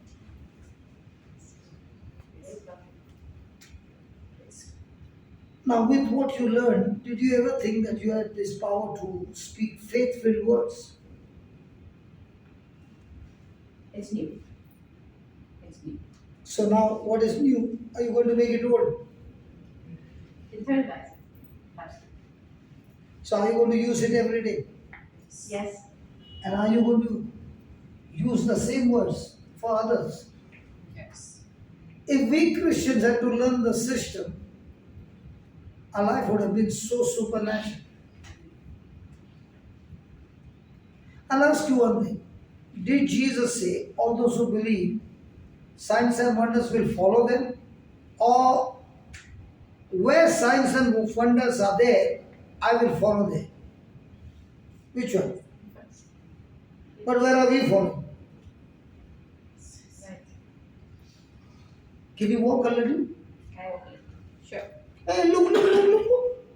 The shadow is following you. Okay. Can you tell your shadow not to come with you? No. In the same way, can anybody who believes in Jesus say, signs and wonders, take a holiday, don't follow me? Please understand the truth. Signs and wonders have to follow you every day of your life because you believe. Now, what did we use? Words which are spiritual things that become physical things, and they are the most powerful thing in the universe. That's why you say to somebody, come here, I want to tell you some. Something. Eh? You want to tell some, not some words. Say. And don't go and tell anybody any. Say. So words are, Things. but they are spiritual things. When mixed with faith, they become physical things. Thank you. So what did we use to fix a physical thing? A spiritual thing. So how do you fix your situation in your own life? By speaking spiritual thing? Come on. Yes. It looks like they're not happy with what happened. Hallelujah. Now, can this spiritual thing, instruction, or application, or principle be applied by everyone? Yes. Will the result be the same? Yes. So, do I need to learn how to pray, or do I need to learn first the system of the kingdom? There are two things. Let's say this lady loves Jesus. This brother has nothing to do with Jesus, but he follows the principles of Jesus. What will be her life? She loves Jesus tremendously. What will be her life? Miserable. Why will her life be miserable? She loves Jesus. Huh? Because she doesn't know what is right or wrong.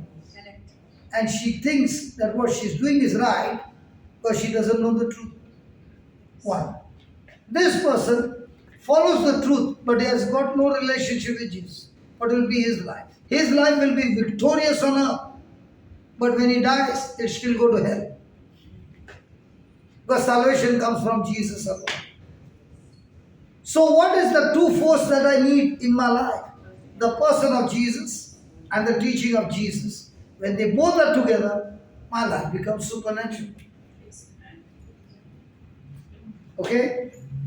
Next time will come. You forced him and brought him? You forced him and brought him? Yes. पास आ रहा था दूर से.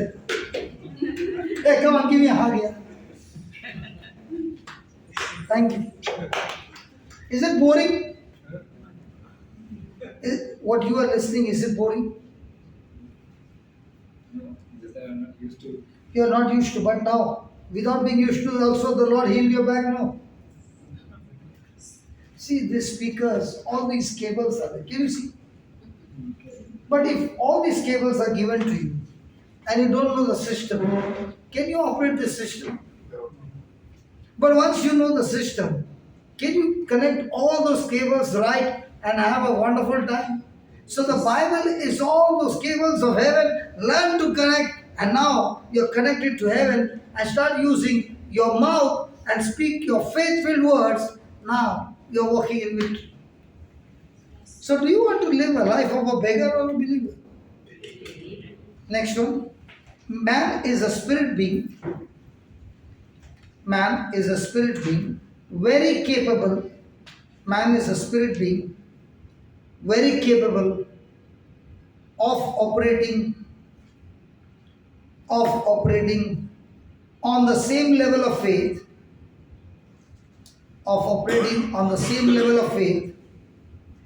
as God. Man is a spirit being, very capable of operating on the same level of faith as God. Do you all believe that you are born from your mother's womb? So every child that was born from Adam and Eve were born with sin nature, because when Adam disobeyed God, he fell from perfection to corrupted nature and total imperfection. And from then on, every child born is born a rebel, is born a selfish one, and that's why man is now living on this earth facing troubles and crises, and his life is to face all that and live a painful, sorrowful life. And that's why Jesus came to forgive us our sins. Is that right? But what happens when Jesus forgives our sins but doesn't change our sin nature? What happens to the pig? You give him the best bath, best shampoo, and leave him out, he still goes to the dirt. Why? So that's his nature. In the same way, the fallen man, his nature is to live by sight and not by faith, because to live by faith, his spirit is corrupted and he cannot understand the things of the kingdom of God. And that's why Jesus said to Nicodemus, unless a man is born of the Spirit and born again, he cannot enter the kingdom of God. Hallelujah. So we were born from a mother's womb with a sinner nature, and because of that sin nature, our life on earth was to be cursed, and our life was to be failure, defeat, and misery. And Jesus comes into the scene not only to forgive us of our sins, but also to destroy the sin nature. Praise God. Now let us see how does Jesus turn that around. Go to Romans chapter 6 verse 3. Know you not Say that, know you not, know you not, that so many of us, that so many of us as were baptized into Jesus Christ, were baptized into his death. were baptized into his death. Then, Therefore, we are buried with him by baptism into death, that like as Christ was raised up from the dead by the glory of the Father, even so we also should walk in newness of life. how many of you have been to Jerusalem? Which year? 2008. 2008. You? 2020. 2020. You? 22. And how about you, brother? Physical Jerusalem. Physically. What physically? No? Confusing me, man. I say with Jesus. Now, when you look at that scripture, okay, this happened to me. And the Lord said, do you not know, the third verse, do you not know that when you were baptized in Christ, you were baptized into his death? And because you were baptized in Christ, you were buried with Christ. Now, where was Jesus buried? Jerusalem. So, who was buried with him? So, you said you have not been in Jerusalem? You know, many a times these people say, come to Jerusalem and you'll experience Jesus. Biggest lie. According to the scripture, wherever you are, you experience Christ in you. I don't need to go to Jerusalem to experience Christ. I can be where I am and believe the scriptures and I'm born again. Now the Bible says, do you not know that you are baptized into Christ? Do you not know that when Christ died, you died with Christ? What is so special that Jesus should die? Jesus' death is not an accident. It is not a murder. It is not a martyrdom. It is completely a well-planned death. Why? Why should the Father tell his Son that you got to go and die on the cross? Why die? To save the mankind. Because of the resurrection, we To save the mankind. How? He was Because Adam Adam disobeyed and we got. Okay, so how does that bring salvation? How do you get saved? Come on, explain. Jesus uncorruptible. Hmm? Jesus was uncorruptible. So how does that makes me clean? He was made sin for us.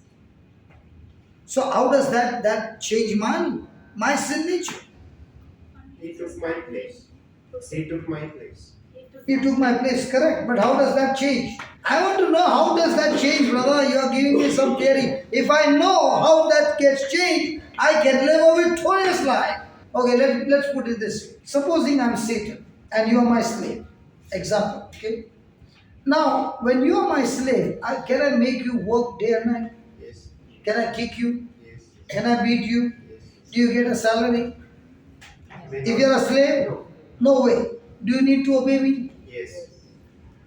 So when Adam disobeyed God, did he sell the whole human race into slavery?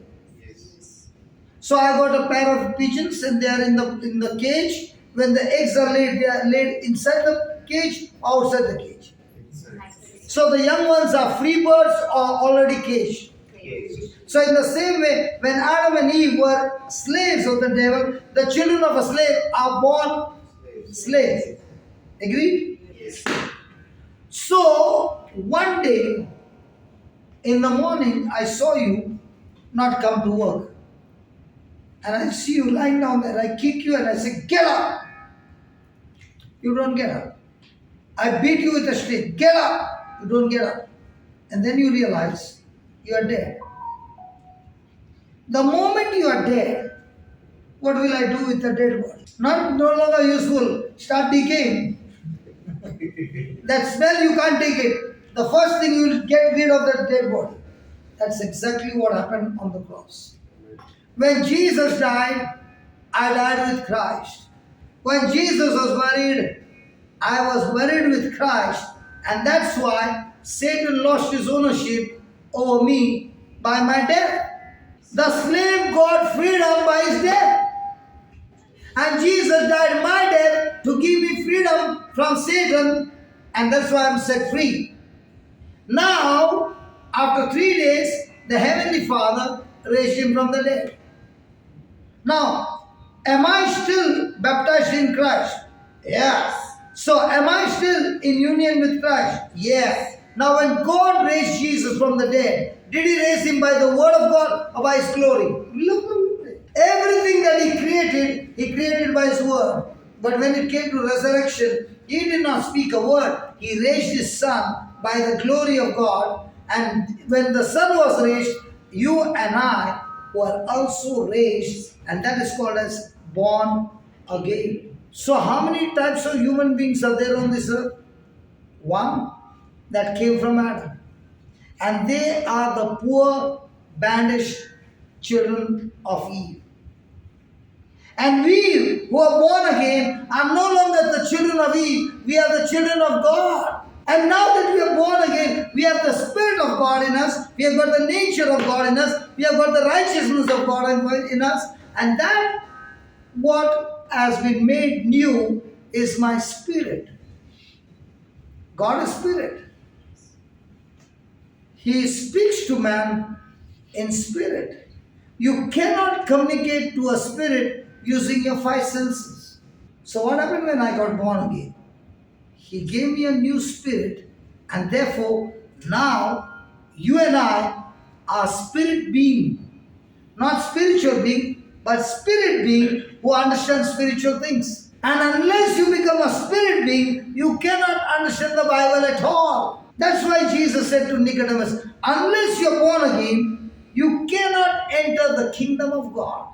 Unless you're born of God, unless you're born of the Spirit, you will never get understanding of spiritual things. And the first thing that happens when a person is born again, he gets tremendous craving for the Word of God.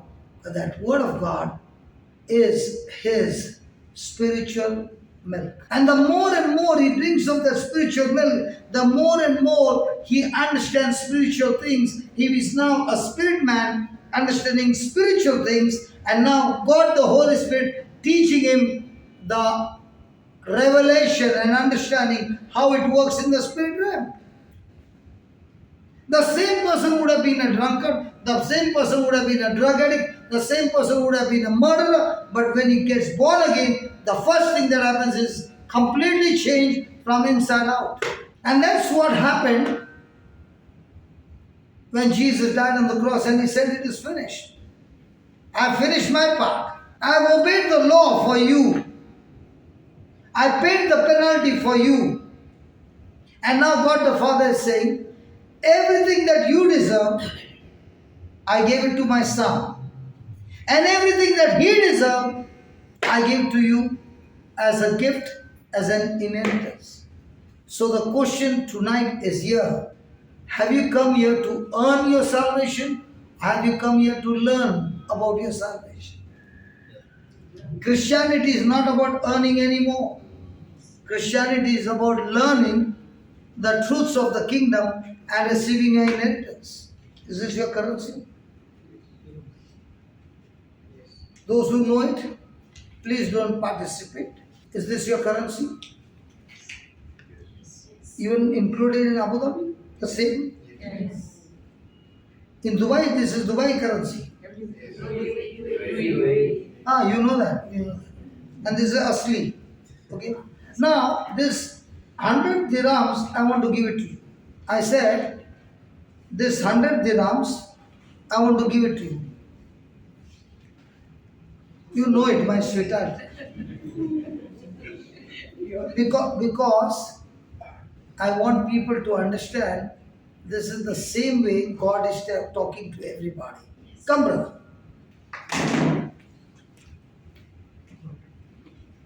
And that's yours. No, I'm investing the 100 dirhams by giving it to you. And according to the scripture, multiple of that 100 has come. So I have not made a loss. But I'm giving to you so that you understood. You got up from the chair, came and took it. How many people got up the chair? What I said to you, I want to give you 100 dirham, is God promising you what my son did for you on the cross, free. It is called as grace. And a person who listens to the word, gets up from his seat and comes and takes, that's called as faith. Yeah, good. I'm investing this everywhere. Even if I have to remove now another 100, I guarantee you, one or two will get up, but others will be still sitting down. Even if I empty my purse, they will be still sitting down, because that's the fate of a Christian who has his inheritance but will never get up. But when the world will offer, and when you go to take, he'll remove it and dodge it, but you'll never get it. But there, you will run after it and then get hurt. Hey, what is it? But when the Lord says, come and take it as a gift from me, because when God speaks something, it is a gift. You can't earn it. And if you're a Christian who's thinking, I can earn it, you will be totally disqualified. And when I learned this truth, I said, wow, I can receive from my Father gift called inheritance by grace through faith. And I'm living a victorious life every day. Because when I am born again, my nature has changed to prosperity and success. She showed you a scripture, right? Joshua 1:8, just put it. This book of the law This book of the law shall not depart shall not depart out of thy mouth, out of thy mouth, but thou but thou shalt meditate meditate therein day and night, that thou may observe to do according to all that is written therein. For then thou shalt make thy way prosperous, and then thou shalt have good success. Is it talking about thou shalt have good success because you are going to do? Look at the last two lines. That you shall make your way prosperous and you shall have. Don't we want that? Yes. But to reach there are three things to do. First thing, teach your mouth to speak what? What do we teach our mouth to speak? I'm not saying you. Each one has to make a decision tonight. Second, meditate on what? Day and night. If you have still not taught your mouth to speak the word day and night, you can never reach that point where you can meditate on the word day and night. Only a person who has learned to master his tongue and keep his tongue under control, that he speaks the word day and night, day and night, day and night, day and night. What is your ear doing? Hearing. And who comes when you are hearing? Faith is coming. And when faith is coming, faith begins to work on your mind, which is a stronghold of the enemy, it starts breaking that thinking, and now your mind is thinking day and night the word of God. When a person has got these two things, he receives now the power from the word to do all that is written in it. So how does a person become a doer? By teaching his tongue first to speak God's word. 2, by training his mind to think on God's word. What are you two doing in the class? On the first row, holding hands and doing what? Praying. Hey, what are you two doing there? I like it. Practice it every day. Speaking God's word, thinking God's word, doing things together. Praise God. Everything is going to change. Hallelujah. Hallelujah. Husband and wife holding hands together in a Bible class, looking at the scriptures, speaking the word out of their mouth, changing their thinking. Praise God. And when you do these two, the result is you become a doer of the word. And the moment you become the doer of the word, what is the result? You are making your way prosperous and you are having great success. Now, is this Joshua 1:8 in Old Testament or New Testament? Are you sure? So give me Deuteronomy chapter 28, verse 1 and 2. And it shall come to pass. Everybody repeat, please. And it shall come to pass. Now, are we training to train our mouth to speak God's word? Yes. Good. If thou shalt If thou shalt hearken diligently hearken diligently unto the voice of the Lord unto the voice of the Lord thy God, thy God, to observe to observe and to do and to do all his commandments, all his commandments, which I command thee which I command thee this day, this day, that the Lord that the Lord thy God thy God will set thee will set thee on high above all nations above all of nations the earth. of the earth. Wow. When you follow all the commandments which I have given to you. Then, verse 2. And all these blessings Some of these blessings, all these blessings shall come on thee Shall come on thee and overtake thee and overtake thee, if thou shalt hearken if thou shalt hearken unto the voice unto the voice of the Lord thy God. of the Lord thy God. Don't you like it? Hello, don't you like it? Yes. But what happens when you break it? Go to the 15th verse. I should show you both the sides of the cross. But It shall come to pass, it shall come to pass, if thou wilt not hearken if thou wilt not hearken unto the voice of the Lord thy God, unto the voice of the Lord your God, to observe, to observe, to do all his commandments, to do all his commandments and his statutes, and his statutes, which I command thee this day, which I command you this day, that all these curses That all these curses shall come upon thee shall come upon thee and overtake thee. and overtake thee. So tell me, in a day, how many times do you obey the word? So which one is more? Blessing or curses? I can teach this teaching and make a mess in all of your life. Is it the word of God? Yes. But is it a new covenant or an old covenant? So are you supposed to live on the old covenant or new covenant? So how does a person get blessed? By being a doer of the word. How does a person get cursed? By disobeying the word of God. Have you heard this teaching in your life? How many times? You hear it every day. But is that the truth? Huh? And in new covenant, how does a person get blessed? Which Bible class you are going? Are you in the same family? No. So what you are saying, she's saying, what she's saying, you are saying. Which Bible class you go to? We listened. Huh? Oh, you are a YouTube student.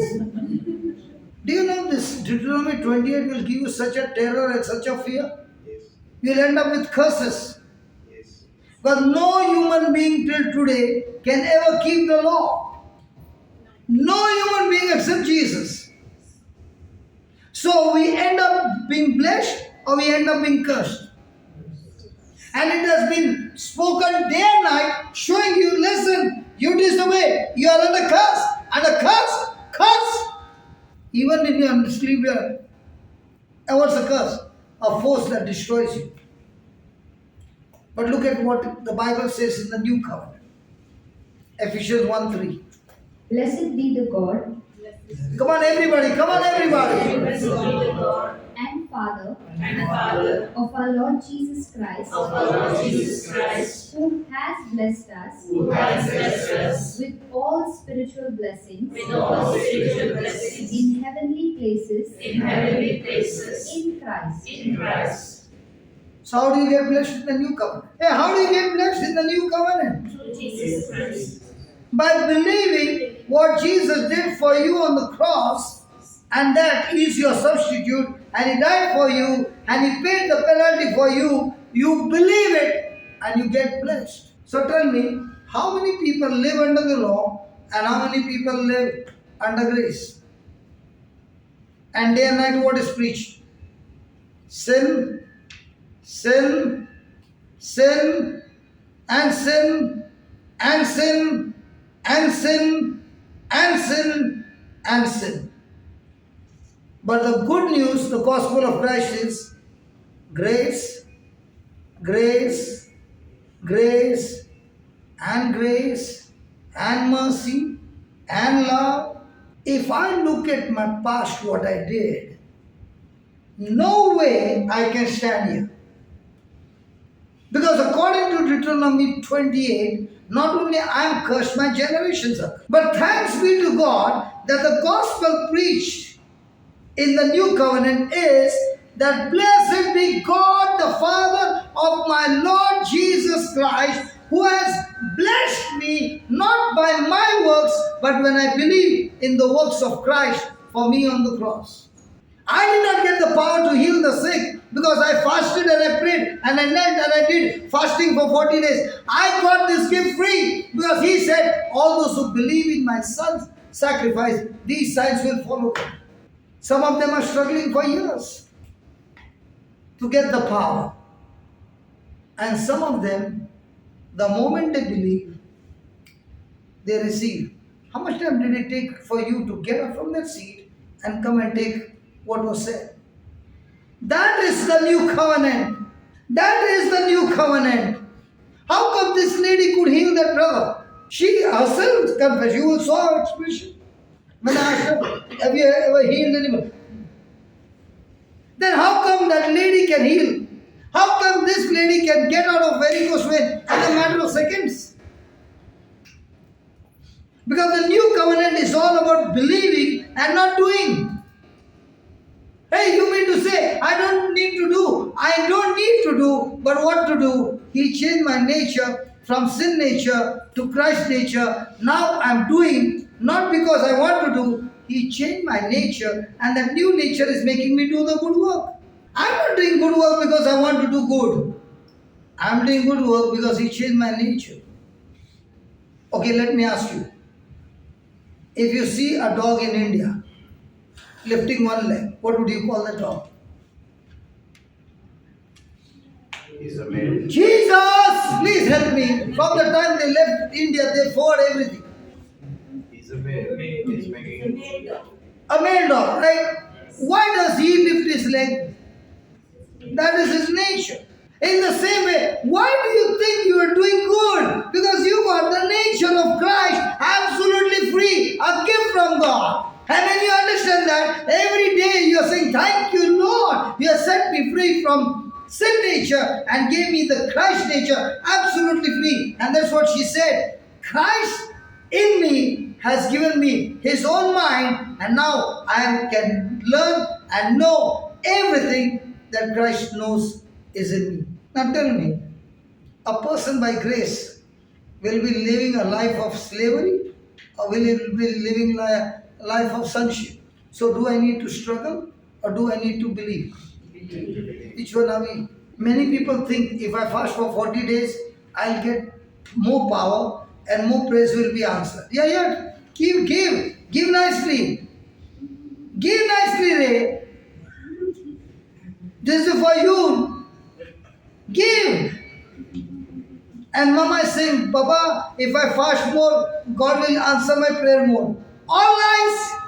I am fasting because that fasting is helping me to control my stomach, which is all the time craving for food. And I'm telling my stomach, you won't get food till I tell you to get food. That's fasting. Taking control over the stomach. You won't get food. Do what you want. In the same way, I believe in the scripture. My emotions, I won't give you any chance to have a hold on me. You are fasting from unbelief. That's fasting. Teaching my emotions to be under my control is fasting.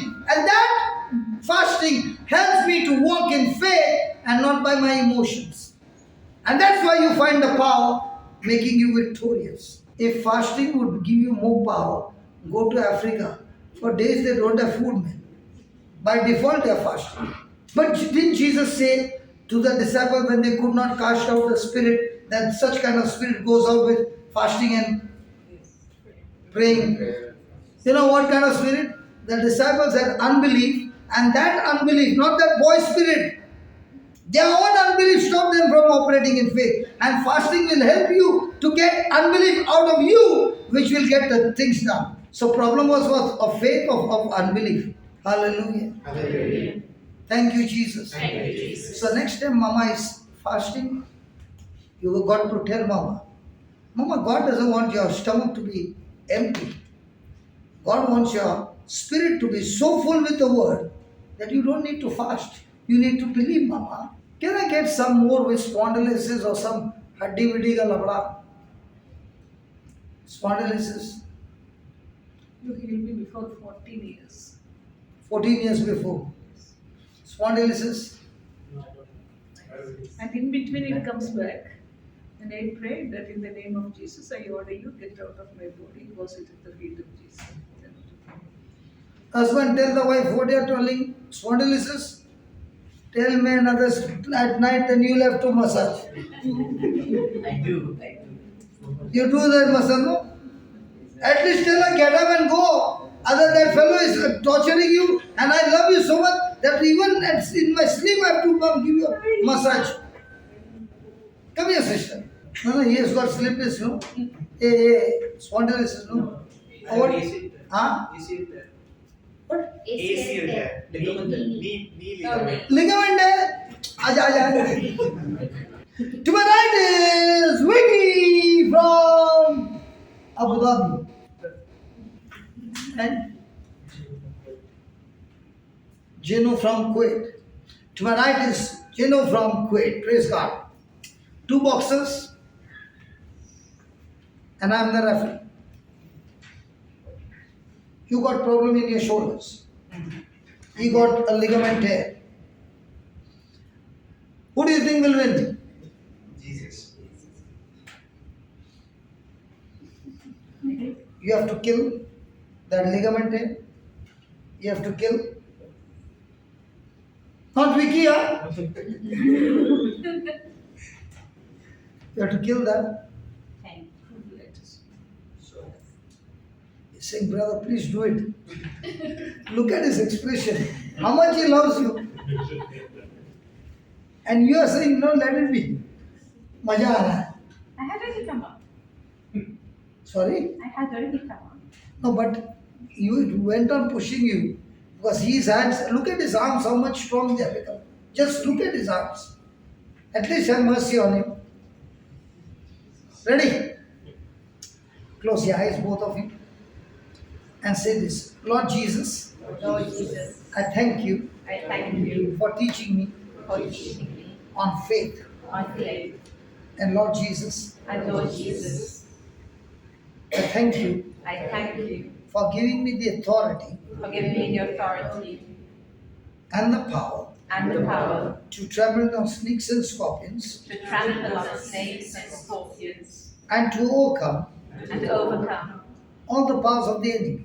all the powers of the enemy. So, Lord Jesus, So, Lord Jesus, in your name, in your name, I speak with authority. I speak with authority. Whatever infirmity Whatever infirmity is there in this person, is there in this person, be uprooted be uprooted and go and fall into the sea. and go and fall into the sea. Lord Jesus, Lord Jesus, I thank you I thank you that you have given me that you have given me your word your word that has creative power, that has creative power, that can create that can create even new organs even new organs. in the name of Jesus. In the name of Jesus. So, Lord Jesus, So, Lord Jesus, I speak to the tear, I speak to the terror, be restored be restored completely completely right now right now.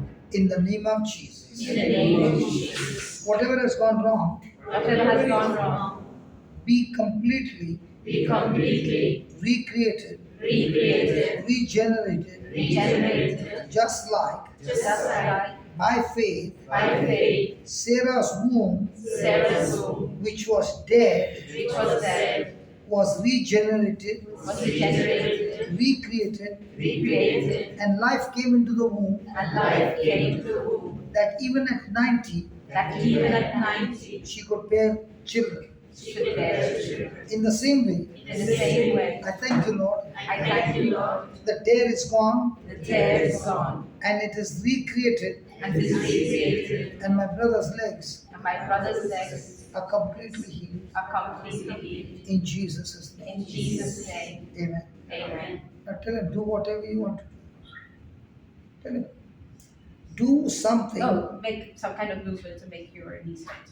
Come on. Try your best. Don't tell me usually. Tell me what has been recreated.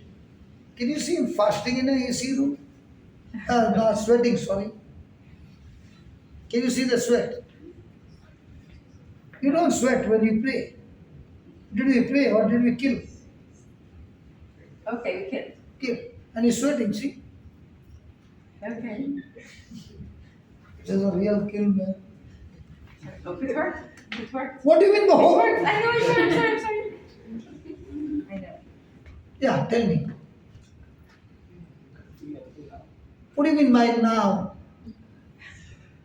What do you mean by now? I never saw Jesus healed a blind man and he went on the way and he became blind again. Not recorded in the Bible. The moment you say, I don't feel it now, you are saying after it goes out of this room, it might come back. Your words have got power to call it back. So is it now and forever? Or only now? Forever. How many years you suffered with that? 4 years. Praise God. And how much did you pay the doctor? अभी नहीं बात करें. Gladson अभी नहीं बात करें. How much did you pay the doctor? Affliction.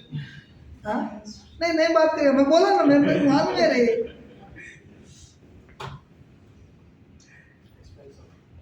I know that. And didn't the doctor say for this you need a surgery? Why you are not saying that? तेरे को मालूम है, सब मालूम है. And look at that mother पीछे से धक्का मार रही थी. Mother? Mother-in-law. मदर ही है रे, हम लोग ने लॉ लगाया है. If she was law, then she would have said, अच्छा वो she's mother इसके लिए धक्का मारा, उठ रे. Praise God. Vicky, how do you feel today? You got 2 kills. Amazing. Praise God. So will you practice it? Yes. Sure. Yes. But your husband watching you. Try. You tried. You received. You remember this brother. How did he come back? Come out of his seat. Yeah.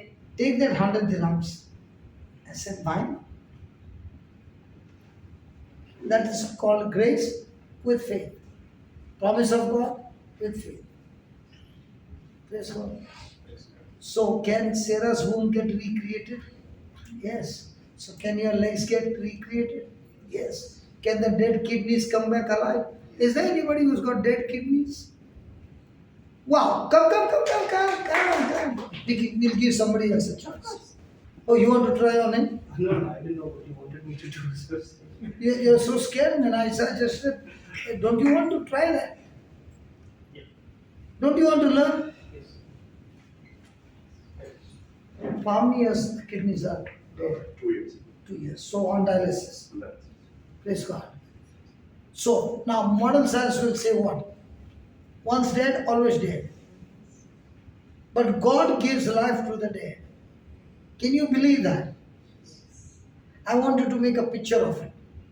And I will tell you, he will go to the toilet and he will pass urine as he was passing urine before.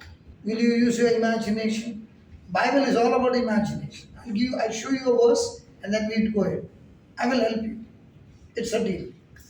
Give me Ephesians 3:20. Now unto him that is able to do exceeding. What's the first word? Now unto him. No, first word. Only one. Now. Did he say tomorrow? No, now. How do you feel about now? The world says tomorrow. Jesus says now. Now, Unto him unto God. that is able to do. Do you believe God is able to do? Yes. So you got God's ability or your ability? God's will. Sure. Yes. Okay. Now unto God who is able to do.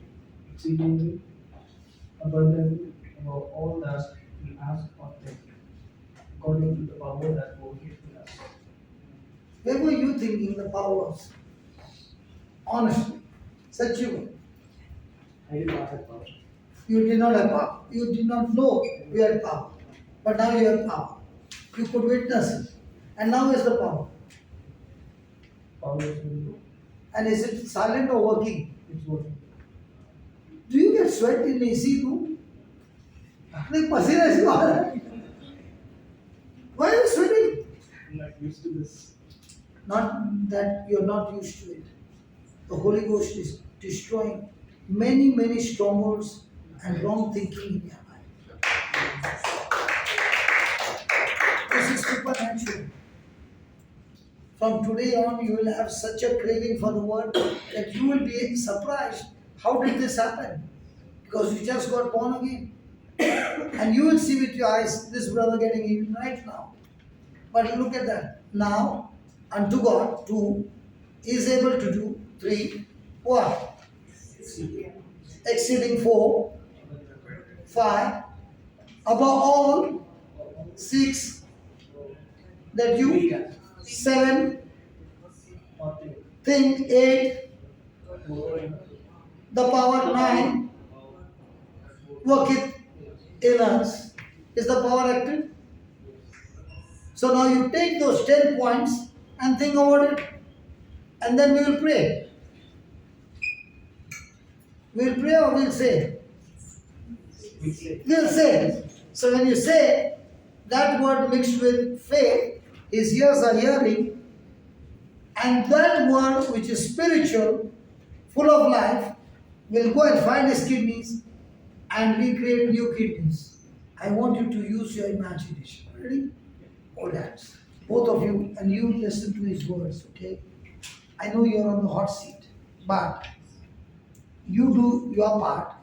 God is able to do his part. And the power working in you, the power working in you, the power working in all of us, we will see this creative miracle happen right now. Are you ready? Close your eyes and say, thank you, Lord Jesus, Thank you, Lord Jesus, for teaching me. for teaching me. Words Words are the most powerful thing are the most powerful thing in the universe. in the universe. Your words Your words have creative power have created power that can do that can do impossible things impossible things possible. Possible. Lord Jesus, Lord Jesus. Ephesians 3:20, Ephesians 3:20. it is written, It is written, now to God, now to God, who is able to do who is able to do exceedingly, exceedingly, abundantly, abundantly, far more far more than all that I can ask than all that I can imagine, imagine, think think, through the power through the power working working within me. within me. I thank you, Lord. Thank you, Lord. The power working in me The power working in me needs needs my words my words with good video, with good video, picture, picture, vision, vision, imagination, imagination, and thinking. and thinking. With my eyes of faith, My eyes of faith, as I'm speaking these words, as I'm speaking these words, mixed with my video mixed with my video and audio, and audio, these words these words that are spiritual containers that are spiritual containers are entering his ears, are entering his ears, and he and he, on the receiving side on the receiving side, is believing these words, is believing these words, and these creative words and these creative words are now are now working on his kidneys working on his kidneys and bringing life and bringing life into his kidneys. into his life. I speak I speak life into these kidneys life into his kidneys. in the name of Jesus, In the name of Jesus, because I serve a God because I serve a God who raised life who raised life from the dead. from the dead. Lazarus' body Lazarus' body was 4 days decaying, was decaying. but the word of Jesus The word of Jesus brought the dead body brought the dead body completely to life. completely to life. In the same way, In the same way, I thank you, Lord Jesus. thank you, Lord Jesus. My words of faith My words of faith in the name of Jesus in the name of Jesus has recreated his kidneys. has recreated his kidneys. I speak I speak in the name of Jesus. in the name of Jesus. They are working perfectly, Working perfectly. and all malfunction All our has ceased has ceased. in the name of Jesus. In the name of Thank you, Lord. The power of love, power of love, faith faith is working together, is working together. and my brother And my brothers is able to pass is able to pass urine perfectly perfectly the way the way these kidneys were created this was created to function. to function. I thank you, Lord. And thank you, Lord. Everything, every report Every report against these kidneys against this are nullified, and new reports and new reports from heaven from heaven by the stripes of Jesus, by the stripes of Jesus. wounds of Jesus. Wounds of Jesus. My brother My brother is completely healed. is completely He said, Lord Jesus, Lord Jesus. I thank you. I thank you. I believe I believe every word spoken every word spoken for me, for me. and every word Every word that was spoken that was spoken against my health against is nullified, is nullified, destroyed, destroyed, and these new creative words and these new creative has recreated my kidneys have recreated and healed me completely. completely. I can pass urine without any problem. In Jesus' name. In Jesus' name. Amen. Amen. Now go and pass urine and come in. Go ahead.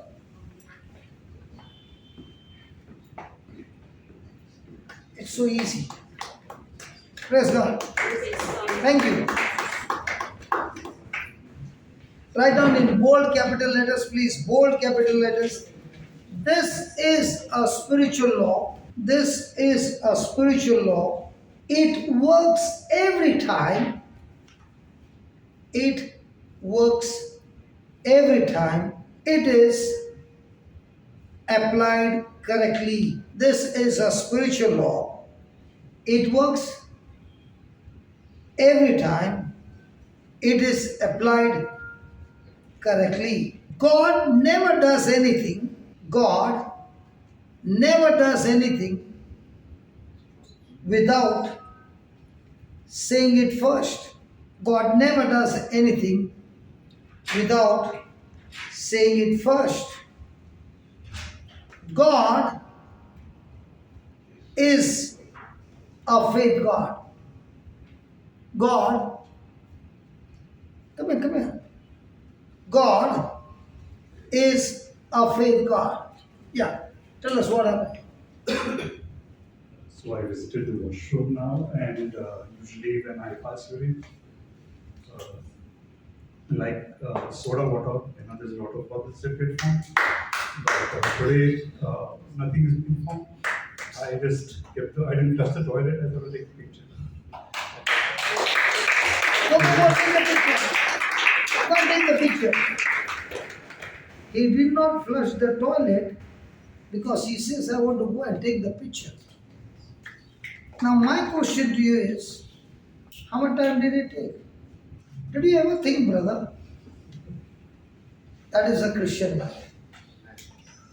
When you see somebody in trouble, God has chosen us from heaven to go and destroy trouble in other people's life and set the captives free. That is what Jesus did, that is what the apostles did, that is what the early church did, and that is what we are called to do. Got the picture? Tell me, how do you feel now? Lighter? So do you need to learn the scriptures, brother? Yes. Do you need to learn this principle now? Yes. Praise God. Can I get a hug? Sure. Thank you. Hey, grandson! पैसा वसूल हो गया रे? Dubai से आके पैसा वसूल. Brother, I want everybody to remember this, brother. How did he get up from the seat? Came and took their 100 dirhams and went. The same miracle took place. We picked up a scripture from there, opened a mouth, made a video, spoke a audio, and the next moment everything is done. Do I need to chase people or do I need to chase the word of God? You chase people, you will be a slave all your life, but you will never be able to learn to operate by faith. But if you start chasing the word of God day and night, your relationship with God will be so intimate that when you open your mouth, the Spirit of God is here to perform for us and show His glory. So from now on, do you need to chase the teachings or do you need to chase the preacher? Do you know what Jesus said? It just put that, but we'll settle it for her. Put that, Mark 16, verse number 16.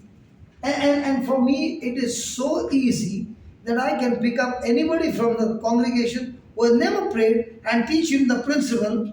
It's just like teaching a person how to cycle, how to learn swimming, how to learn driving. Faith can be taught, scriptures can be taught the same way and say, now you do it.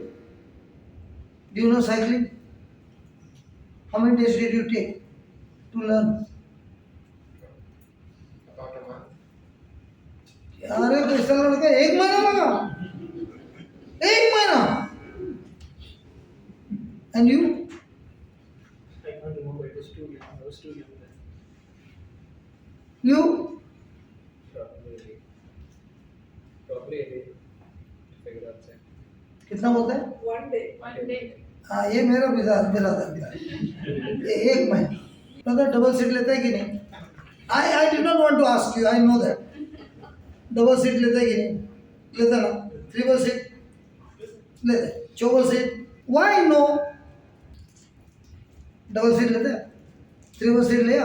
झूठ मत बोलना. या चौदह seat? क्यों नहीं ले? जगह नहीं. हम तो 5 सीट भी लिए हैं, जगह बनाना पड़ता है. Double seat because a person who is not satisfied, he say क्या ट्रिपल सीट, चल बैठ जा चौबल सीट, ए चल पांचों भी बिठा दे. That is how the Bible is. You are so enjoying the intimacy with God that now I'm saying, God, see what He's saying. He that prays, did He say pray or believe? Believe. हमारा कौन सा ज्यादा है? He that believes and is baptized shall be saved. He that believeth not shall be damned. And this sign shall follow them that believe. Signs and wonders shall follow you. You don't follow signs and wonders. Mostly what do we do? We follow signs and wonders, or signs and wonders follow us. Come on, सच्ची बोलो. इसके लिए तो गुलाम बन गया. आ रहा है? Demons are shrieking, shouting, yelling, because now the truth is revealed. We don't follow signs and wonders follow us. And because signs and wonders follow you, it is your inheritance, it's your birthright that the first thing you do is you will cast out devils. Hello? डर लगता बोलती ए क्या बोला उसका नाम Vicky. Yeah. What did you say? डर लग रहा है. See what Jesus said. They shall cast out. So who is supposed to cast out whom? And all this time what are you saying? You are saying because you did not know the word. Now that you know, is it your inheritance? Yes. Yeah, under Tiram दिखता है. Jesus saying you shall cast out demons. No. Yes, Jesus, thank you. If I can cast out demons, can I cast out cancer? Can I cast out all kinds of sicknesses? Yes. Now, did he say after 10 years? Did he say only for the priest? Only for the religious? He said anyone who believes. But are we casting out? Then, they shall speak with new tongues, they shall take up serpent, and if they drink any deadly thing, it shall not hurt them. They shall lay hands on the sick, and they shall surely die. If you are sure that they shall recover, हाथ क्यों नहीं use करता है? आज रात को नींद नहीं आएगा. मेरे को भी नहीं आया. मेरे को भी नहीं आया. The day one man who was born deaf, his ears opened, I was crying the whole night, and I said, Lord, I have used these hands in gang fights. How can you use my hand and open a deaf ear, which the man was born deaf, and I was crying? He said, because you believed. And that was my beginning, first time. I ran in those days, the STD booth रहता था ना, ऐसा वाला. I ran about 2.5 kilometers crying on the way and telling my wife, you know what happened? God used my hand to heal a deaf man. She's crying on the other side, I'm crying on the other side. Can't believe, how can God use this? Now today I understand. This is a gift. This is 100 dirham I want to give to you. Same. When we see somebody doing all this, you think he is special and God has chosen him and God has anointed him. He is not special. You are special because you still did not believe that what God has given you. The real thing is, when things don't happen, that's the time you would begin to wonder, why it did not happen? For example, you prepared coffee and you put 2 spoons of sugar and you stirred it, and then when you taste it, it's still bitter. Won't you get surprised? She's saying yes, you are not saying anything. You are waiting for him to say, isn't it unusual that I put 3 spoons of sugar and still the coffee has not become sweet? In the same way, it is unusual that you laid hands and the person did not get healed. That should surprise you. And then see what he says. So then the Lord had spoken unto 1990. So then, after the Lord had spoken unto them, he received up into heaven and sat at the right hand of God. And they went forth and preached everywhere. And the Lord, the Holy Spirit, was working with them and confirmed the preaching of the word with the accompanying signs and wonders. So what's my job? Preach the truth. What is his job? Confirm that the preaching is true. And how does he confirm? With a certificate? He confirms by the Spirit of God himself coming and performing signs and wonders for you. Video में भी मान जाइए. Because the word of God is always fresh. So can we give thanks to God for what he has done today? Yeah. And we will be, praise God. And we'll be coming back in November. November 19. 9. Not yet sure. No. But we'll circulate. So if you know any hall where we can take it on rent, please let us know. Because if this hall is full, you might be knowing some of the hall. But we will do the payment. You don't have to do the payment. But praise God, yeah. And नहीं कोई बात नहीं, YouTube में जाएगा तो फायदा है, वो लोग भी लेके आएगा कोई. Hallelujah. Sister, please come. Heavenly Father, we thank you and praise you, Lord, for this beautiful moment you have given in our life today. For to hearing your truth, your word. Thank you, Lord, sending brother here to preach us the truth and to being. Thank you, Holy Spirit, for being present here with us and to giving us an understanding of the word of God and doing and showing by your signs and wonders. Thank you, Father, that increasing of faith. Thank you, Father. We glorify you, Father. We adore you, Father.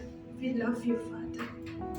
Thank you, Lord Jesus. Praise you, Lord Jesus. Thank you, Father. Praise you and glorify you, Father. Thank you, Lord. Thank you and thank you.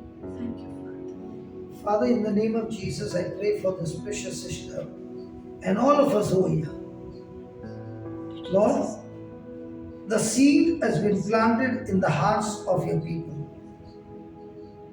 And we believe that this incorruptible seed cannot be destroyed, but the seed is sprouting and growing and producing a fruit of 30, 60, and 100. Thank you, Lord, that those who are watching on YouTube and other kinds of media, you are touching them as well.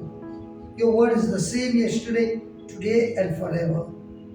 And I pray, as this teaching is being heard, you are building up more and more disciples who are stepping out in faith and reaching out and casting out demons, healing the sick, and above all, walking in love and living their life according to the word, with the new nature that we have received,